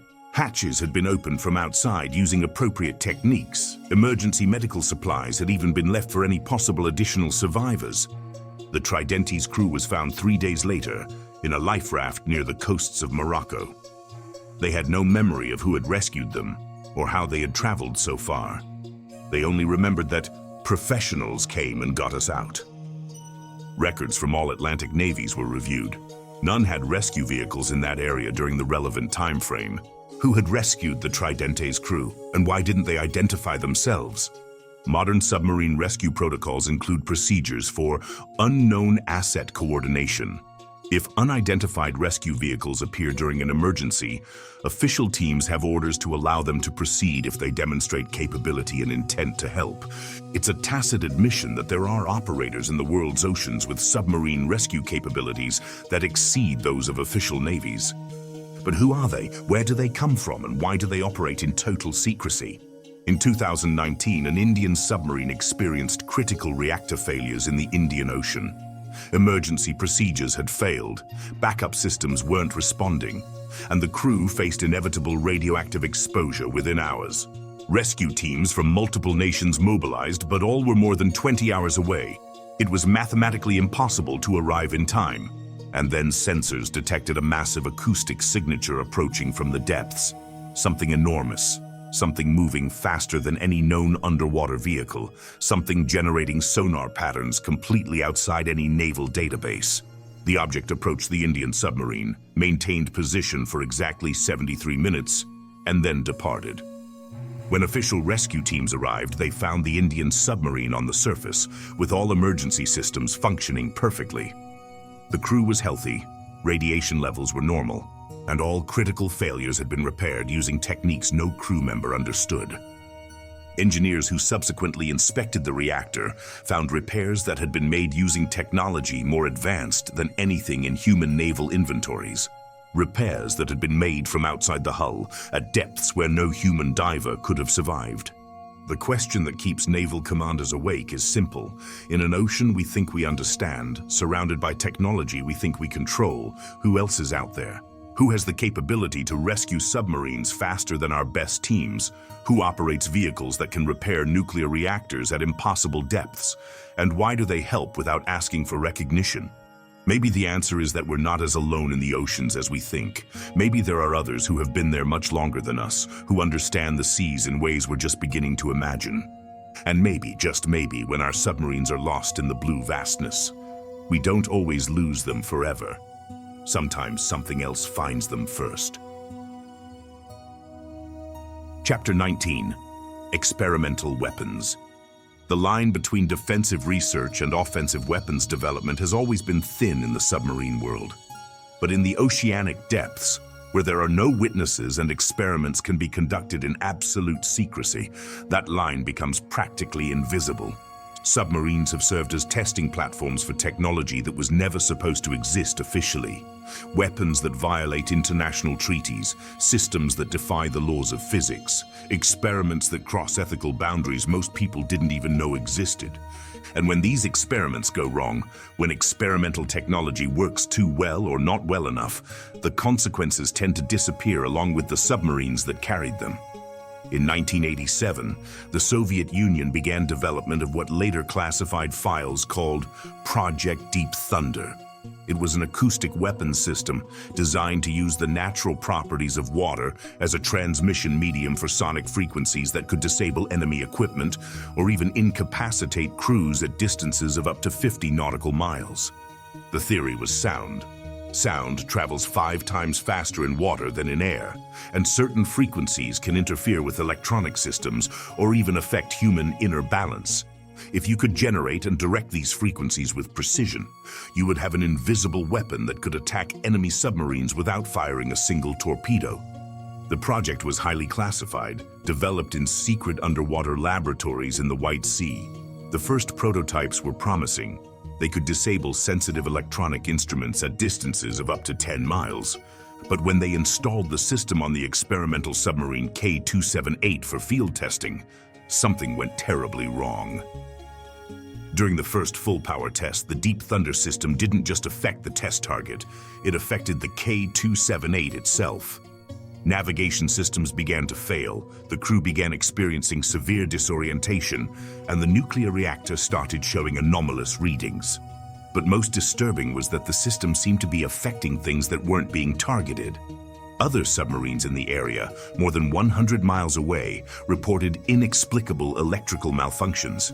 Marine life in a 200-square-mile zone began behaving erratically, whales beaching, fish swimming in circles, even plankton moving in perfect geometric patterns. It was as if the acoustic weapon had activated something in the ocean itself, something that had been dormant until the right frequencies awakened it. The K-278 never returned from that test mission. Officially, it was lost due to reactor malfunction during deep dive operations. But crew members from other Soviet submarines reported hearing strange sounds, not explosions, but something like music, coming from the direction where the K-278 had been lost. Music that lasted 3 days after the submarine disappeared. The United States had its own experiments with experimental submarine weapons. In the 1990s, the Navy developed what it called Project Blue Deep, an electromagnetic weapon system designed to create directed pulses that could disable enemy submarines by overloading their electrical systems. Unlike the Soviet acoustic weapons, Blue Deep utilized Earth's natural magnetic fields, amplifying and directing them using specialized antenna arrays mounted on the hulls of modified submarines. Initial tests were successful. The system could disable target electronic systems at distances of up to 30 nautical miles. But the side effects were unpredictable. During a 1997 test in the North Pacific, the USS Springfield activated its Blue Deep system against an unmanned test target. The electromagnetic pulse worked perfectly. The target lost all electrical power immediately. But the pulse also affected something else. Within an hour, marine research teams reported that all cetaceans within a 500-mile radius began demonstrating completely abnormal navigation behavior. Whales that had been following migratory routes for millennia suddenly changed direction. Dolphins began swimming in perfect geometric formations that had never been observed before. And strangest of all, some of the marine mammals began emitting sounds that corresponded exactly to the electromagnetic frequencies the Springfield had been transmitting. It was as if the weapon had infected marine life with its own frequencies. Project Blue Deep was immediately canceled after that test. But according to documents leaked years later, the effects on marine life continued for more than 6 months. And some marine researchers reported that whales in that Pacific region still exhibit anomalous navigation patterns. In 2003, China began developing what Western intelligence analysts call bioacoustic weapons.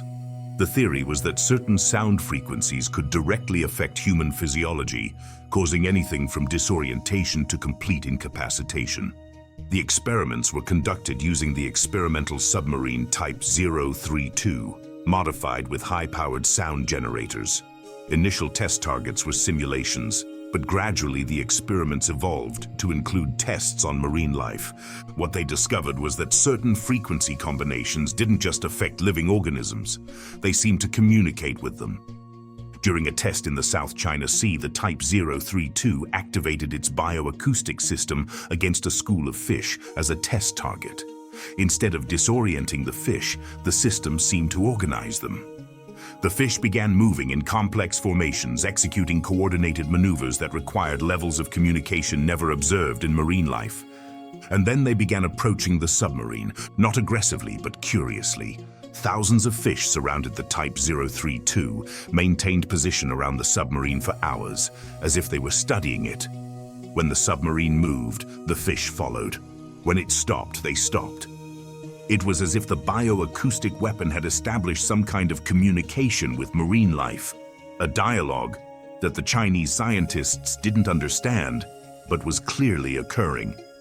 The experiment was aborted when the fish began forming patterns around the submarine that corresponded exactly to the classified technical blueprints of the Type 032 itself. It was as if they had learned the submarine's structure simply by observing it and were recreating that structure using their own bodies. Experiments with experimental submarine weapons have revealed something disturbing. The ocean isn't the empty, neutral environment we've assumed. It appears to be a medium that can amplify, modify, even redirect the effects of advanced technology in ways we don't understand. In 2008, during joint military exercises between France and the United Kingdom, both nations deployed experimental underwater electronic warfare systems. The French were testing a communications interference system, the British an electromagnetic countermeasures system. When both systems activated simultaneously in the same theater of operations, they created what technicians call a resonance cascade. The frequencies from both systems began interacting, amplifying each other until they created effects that far exceeded the capabilities of any individual system. The results were dramatic. All electronic systems within a 200 nautical mile radius began experiencing malfunctions. But not random malfunctions. The systems seemed to be under remote control by an external intelligence. Submarines involved in the exercise found their navigation computers following courses no crew member had programmed. Weapons systems activated automatically, preparing to fire at targets that didn't exist. Even internal lights began flashing in complex patterns that suggested some kind of code. The exercise was immediately aborted, but the effects continued for 3 days after both experimental systems were deactivated. It was as if the resonance cascade had activated something in the oceanic environment that continued functioning independently. The question that haunts experimental weapons developers is simple. What else is in the ocean that can interact with our technology? Experiments have consistently demonstrated that the marine environment can amplify, modify, even redirect electromagnetic and acoustic effects in ways we don't predict. But the interactions seem too complex, too sophisticated to be purely natural phenomena.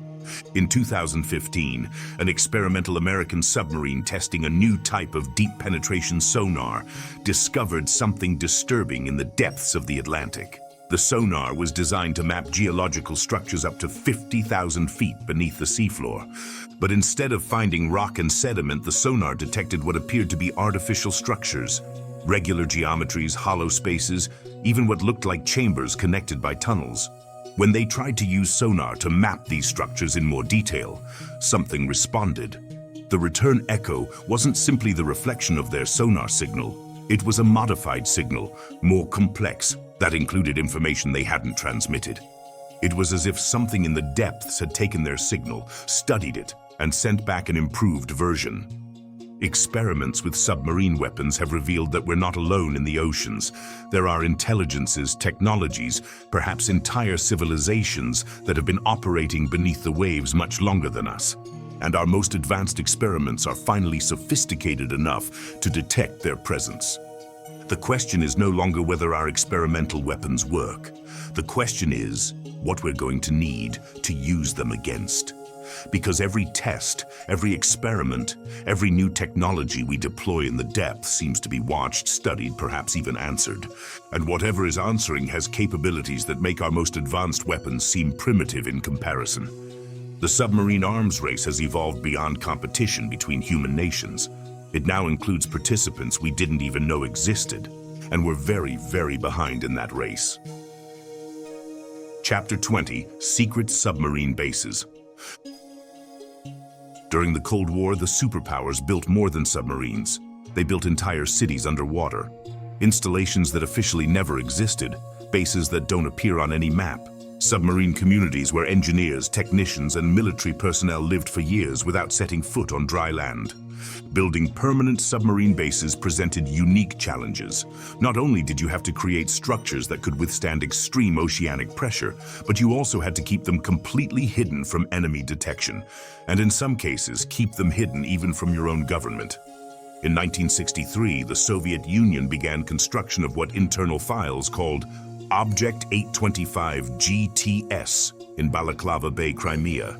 Officially, it was an underground shipyard for submarine repair. In reality, it was a complete underwater city capable of housing more than 3,000 people for months without surface contact. The installation was excavated directly into solid rock, with tunnels extending more than 2 miles beneath the Black Sea. It had its own nuclear power plants, air and water purification systems, even hydroponic farms to produce fresh food. Submarines could enter completely submerged and remain hidden indefinitely. But Balaclava wasn't unique. Similar installations were built in the White Sea, the Sea of Okhotsk, even under the Arctic ice. Each designed not just to repair submarines, but to serve as refuges in case of global nuclear war. The United States responded with its own secret submarine installations. In 1971, they began construction of what they internally called deep anchorage beneath the waters of Alaska. The base was designed to be completely self-sufficient, capable of maintaining submarine operations, even if all communication with the outside world was lost. Deep anchorage used revolutionary technology for the time: submarine nuclear reactors modified for stationary power, desalination systems that could process millions of gallons of seawater daily, and automated workshops capable of building complete submarines from scratch. The base operated in absolute secrecy for more than 20 years. According to partially declassified documents, it came to house a permanent population of 1,200 people who lived and worked completely underwater. But then something strange began happening at deep anchorage. Workers started reporting sounds coming from deeper in the ocean. They weren't geological sounds or marine life. They were too regular, too structured. Engineers installed hydrophones to investigate. What they detected left them speechless.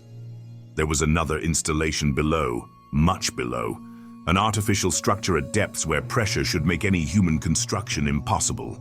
Attempts to make contact with this deeper installation were met with responses: complex acoustic signals that were clearly artificial, but didn't correspond to any known communication protocol. It was as if there was another submarine base in the same location, built by someone else, long before the American installation. The Chinese base at Hainan, built in the 1980s, presented its own mysteries. Designed to house Jin-class nuclear submarines, the installation included tunnels extending more than 60 kilometers beneath the South China Sea. During construction, Chinese workers discovered something unexpected: tunnels that already existed. Passages that had been excavated with impossible precision, using techniques that didn't correspond to any known technology. The pre-existing tunnels connected with the new Chinese construction in ways that seemed deliberately designed for integration. It was as if whoever had built the original tunnels had anticipated exactly where the Chinese would build their base. Hainan personnel reported regular encounters with maintenance workers in the deeper sections of the base. People in suits that didn't correspond to any known design, performing repairs using tools no engineer could identify. When attempts were made to confront these workers, they simply disappeared into parts of the installation that were supposedly sealed. Modern submarine bases have evolved beyond simple concealment. They now include active camouflage technology that can make massive installations invisible, even to advanced sonar. Norway's Olavsvern base uses acoustic fields that redirect sound waves, creating the illusion of empty seafloor where there are actually tunnels that can house nuclear submarines.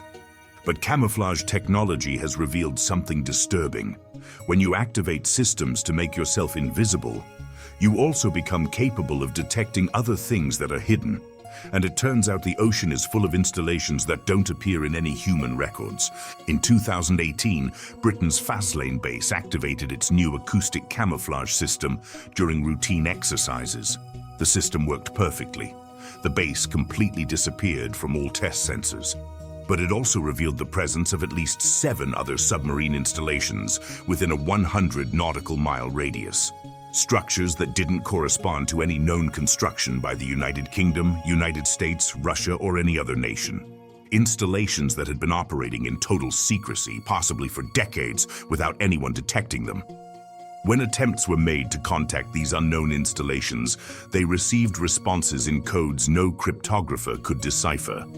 But the responses came in perfect English, suggesting that whoever operated them not only understood human communications, but had been listening for a long time. The question that keeps these revelations classified is simple. If there are submarine bases operating in secret that don't belong to any known nation, who built them? How long have they been there? And more importantly, what are they doing? Because secret submarine bases are no longer just Cold War refuges.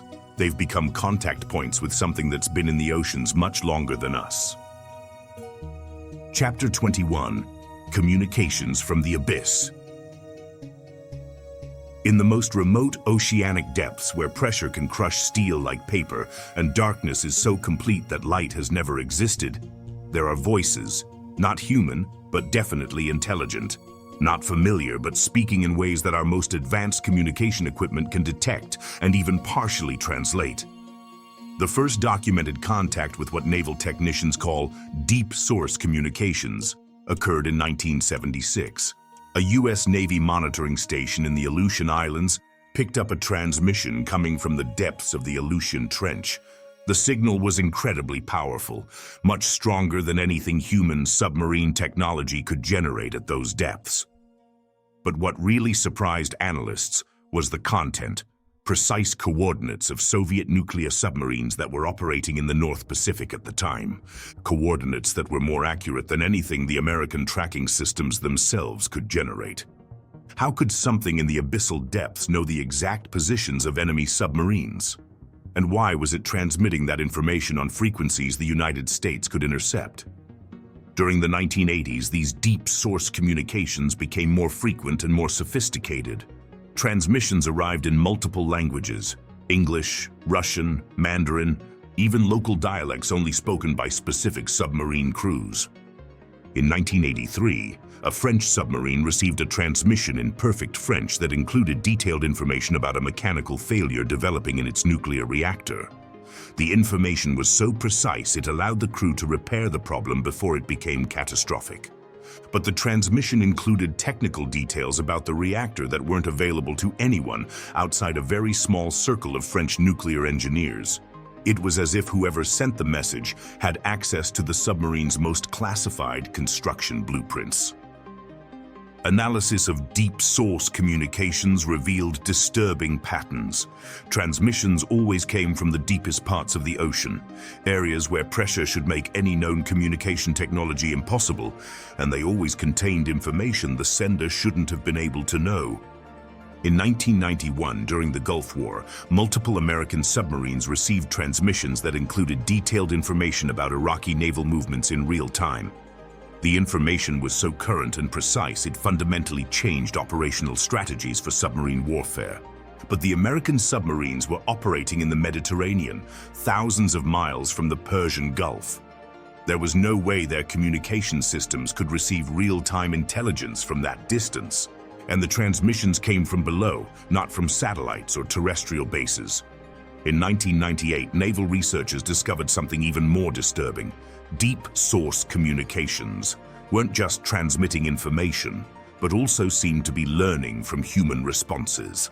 A Canadian submarine experienced failures in its navigation systems during an Arctic patrol. It received a transmission in English offering specific technical assistance. When the crew followed the instructions, the systems were repaired perfectly. But over the following months, the submarine began receiving transmissions that included technical questions about other submarine systems. As if whoever had helped with navigation was now curious about how other components worked. The questions became increasingly sophisticated, eventually including inquiries about classified military protocols, positions of other submarines, even future operational plans. It was as if accepting help had established a communication channel that allowed bi-directional interrogation. Modern naval protocols include strict prohibitions against responding to deep source communications. But the transmissions have evolved to become almost irresistibly useful. In 2007, a Spanish submarine facing a critical reactor emergency received a transmission that not only identified exactly what had gone wrong, but provided step-by-step instructions for a repair requiring techniques no crew member knew. The crew had to choose, follow protocols and possibly die from radiation poisoning, or accept help from an unknown source and save their lives. They chose the help. The repairs worked perfectly, the entire crew survived, but in the months that followed, the Spanish submarine began receiving regular transmissions that included information about other submarines in the Spanish fleet.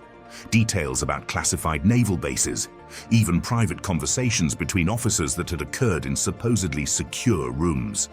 It was as if accepting help had granted access to a surveillance network that monitored all Spanish naval activities. In 2015, intelligence analysis revealed that deep source communications weren't random. They followed specific patterns related to human activities in the ocean. When human submarines explored new oceanic regions, transmissions increased. When experiments with submarine weapons were conducted, communications became more urgent. When submarine accidents occurred, transmissions included specific offers of assistance. It was as if something in the depths was constantly monitoring all human submarine activities and responding according to its own agenda. The question that obsesses naval communications analysts is simple. What does this submarine intelligence want? Transmissions suggest technical knowledge that exceeds current human capabilities. They demonstrate access to information that should be impossible to obtain, and they reveal an agenda that includes both assistance and surveillance. In 2019, a Virginia-class nuclear submarine received a transmission that included detailed blueprints for technological improvements that could increase its submarine speed by 300%. The blueprints were technically sound, physically possible, but required materials and construction techniques not yet invented by human science. It was as if the submarine intelligence was offering a glimpse into the future of submarine technology, but in exchange for what? Deep source communications have evolved from simple information transmissions to what appears to be a sophisticated contact protocol, a way to establish long-term relationships with submarine humanity. And every submarine that accepts help, that responds to transmissions, that follows technical instructions, becomes part of a larger network. A network whose ultimate purpose remains completely unknown. Chapter 22. The Ocean as Witness. The ocean doesn't forget. In its thermal layers, in its deep currents, in the vibrations that travel through water for thousands of miles, every sound that has been made beneath the waves is recorded somehow. Like a giant recorder that operates on the laws of physics instead of human technology. Oceanographers call this acoustic memory. Water preserves echoes of events that occurred decades ago. Under the right conditions, with proper instruments, you can hear naval battles from World War II, explosions from underwater nuclear tests from the 1960s, even the final sounds of submarines that sank 50 years ago. In 1994, researchers studying whale migration patterns in the North Atlantic detected something strange in their hydroacoustic recordings. Among the normal whale songs were other sounds, mechanical, clearly artificial, but that didn't correspond to any known naval activity in the region. When they analyzed the frequencies in more detail, they realized they were hearing echoes of the USS Scorpion's last transmission. The sounds had been bouncing between oceanic thermal layers for more than 25 years, preserved as acoustic ghosts in the very structure of the water. But there was something else in the recordings, responses, sounds that seemed to answer the Scorpion's transmission, but that clearly didn't come from human technology. It was as if something in the ocean had been responding to the lost submarine's distress calls for decades, maintaining a one-sided conversation with voices that could no longer answer back. The effects of acoustic memory are most pronounced in areas where multiple submarine tragedies have occurred. The North Atlantic, where the Titanic, Thresher, Scorpion, and dozens of other ships were lost, is particularly rich in preserved echoes. In 2008, a scientific expedition detected what they called conversational echoes, recordings that suggested complex dialogues between multiple sources, as if different maritime tragedies were communicating with each other across time. The echoes included fragments of the Thresher's last transmissions, mixed with sounds from the Titanic's sinking, Scorpion communications intertwined with distress signals from World War I ships. It was as if the ocean had created its own archive of human tragedies, keeping the voices of the lost alive long after their bodies had turned to dust. The phenomenon isn't limited to passive echoes. In many cases, recordings include sounds that appear to be contemporary responses to historical events. In 2012, seismic instruments detected acoustic vibrations that seemed to originate from the site where the Israeli Dakar sank in 1968. But the submarine had been located and explored years before. There was no known activity that could generate new sounds. When they analyzed the vibrations in more detail, they realized they corresponded exactly to the emergency protocols the Dakar's crew would have followed during their final moments. It was as if the ocean were replaying the tragedy, recreating the submarine's final sounds over and over again. But the replays included elements that hadn't been in the original records.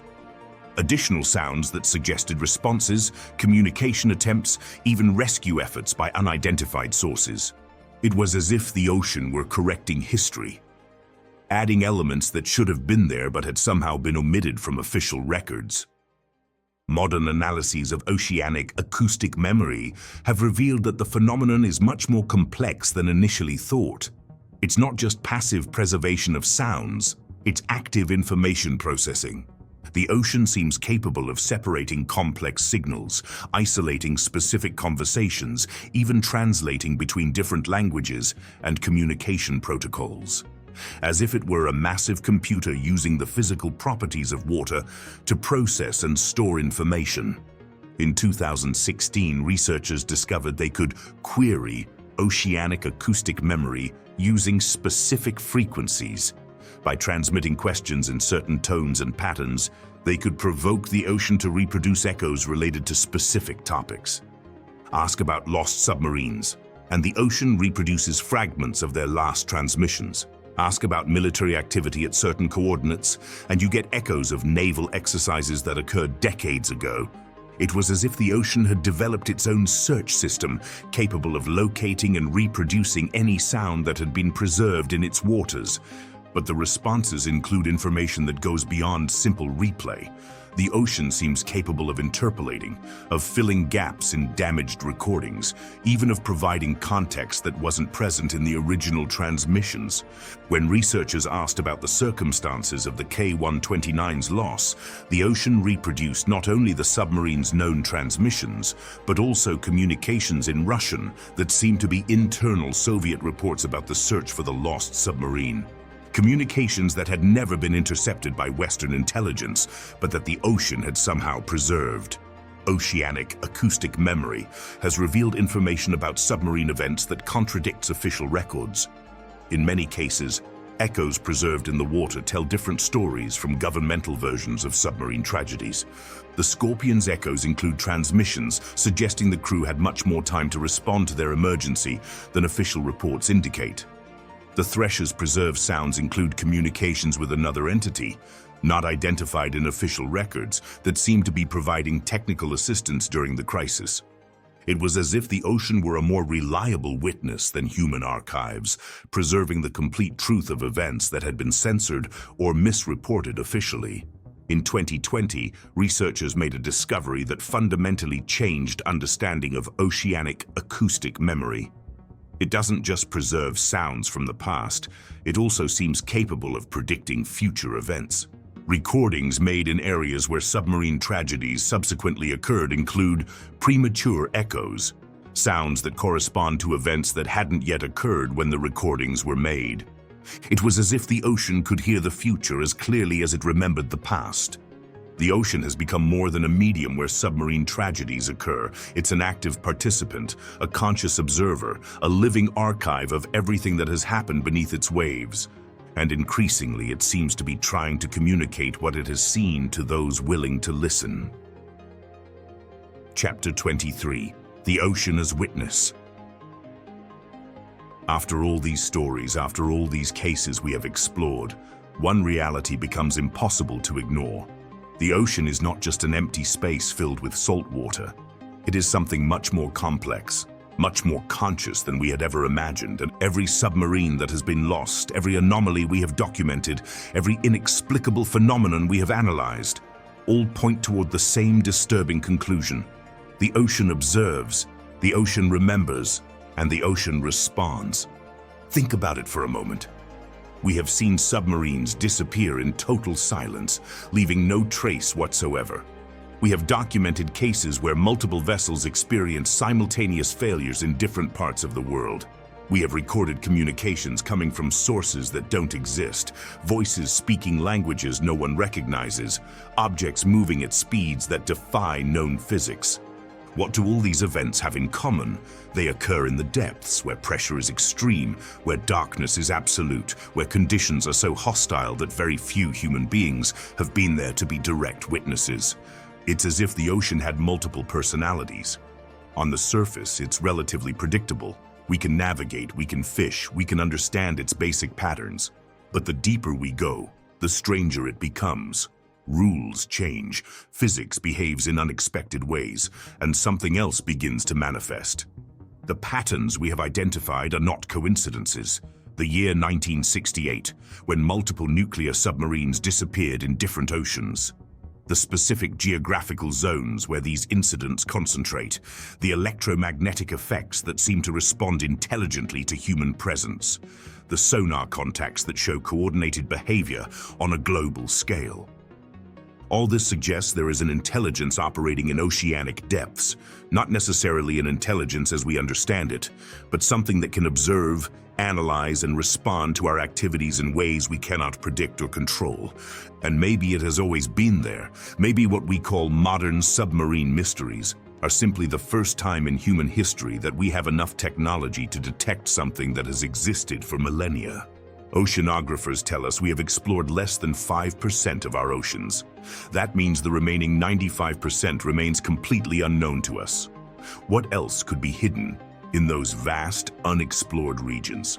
What other forms of life, what other forms of intelligence, what other realities could exist in places where no human being has set foot? Testimonies from veteran submariners paint a consistent picture of oceans that feel alive in ways that go beyond normal marine life. Waters that seem to respond to submarine presence. Currents that change without meteorological explanation. Zones where instruments fail in ways that suggest deliberate interference rather than simple technical malfunction. And then there are the communications, messages that arrive from nowhere, voices that speak from the void, codes that transmit on frequencies that shouldn't exist. Are they communication attempts? Are they warnings? Or are they something more sinister? The most disturbing answer of all is that maybe we're not equipped to understand what's happening. Our understanding of intelligence, of communication, of life itself is based on our terrestrial experience. But in oceanic depths, where pressure can change the molecular structure of matter, where darkness is absolute, where silence is total, there could exist forms of intelligence that operate according to principles completely different from ours. The ocean has been witness to everything that has happened on our planet for billions of years. It has seen species emerge and become extinct. It has witnessed climate changes that erased entire civilizations. It has observed humanity's development from our first faltering steps to becoming a species capable of building machines that can descend to the most extreme depths. And maybe after observing us for so long, it has decided it's time to make itself known. Chapter 24.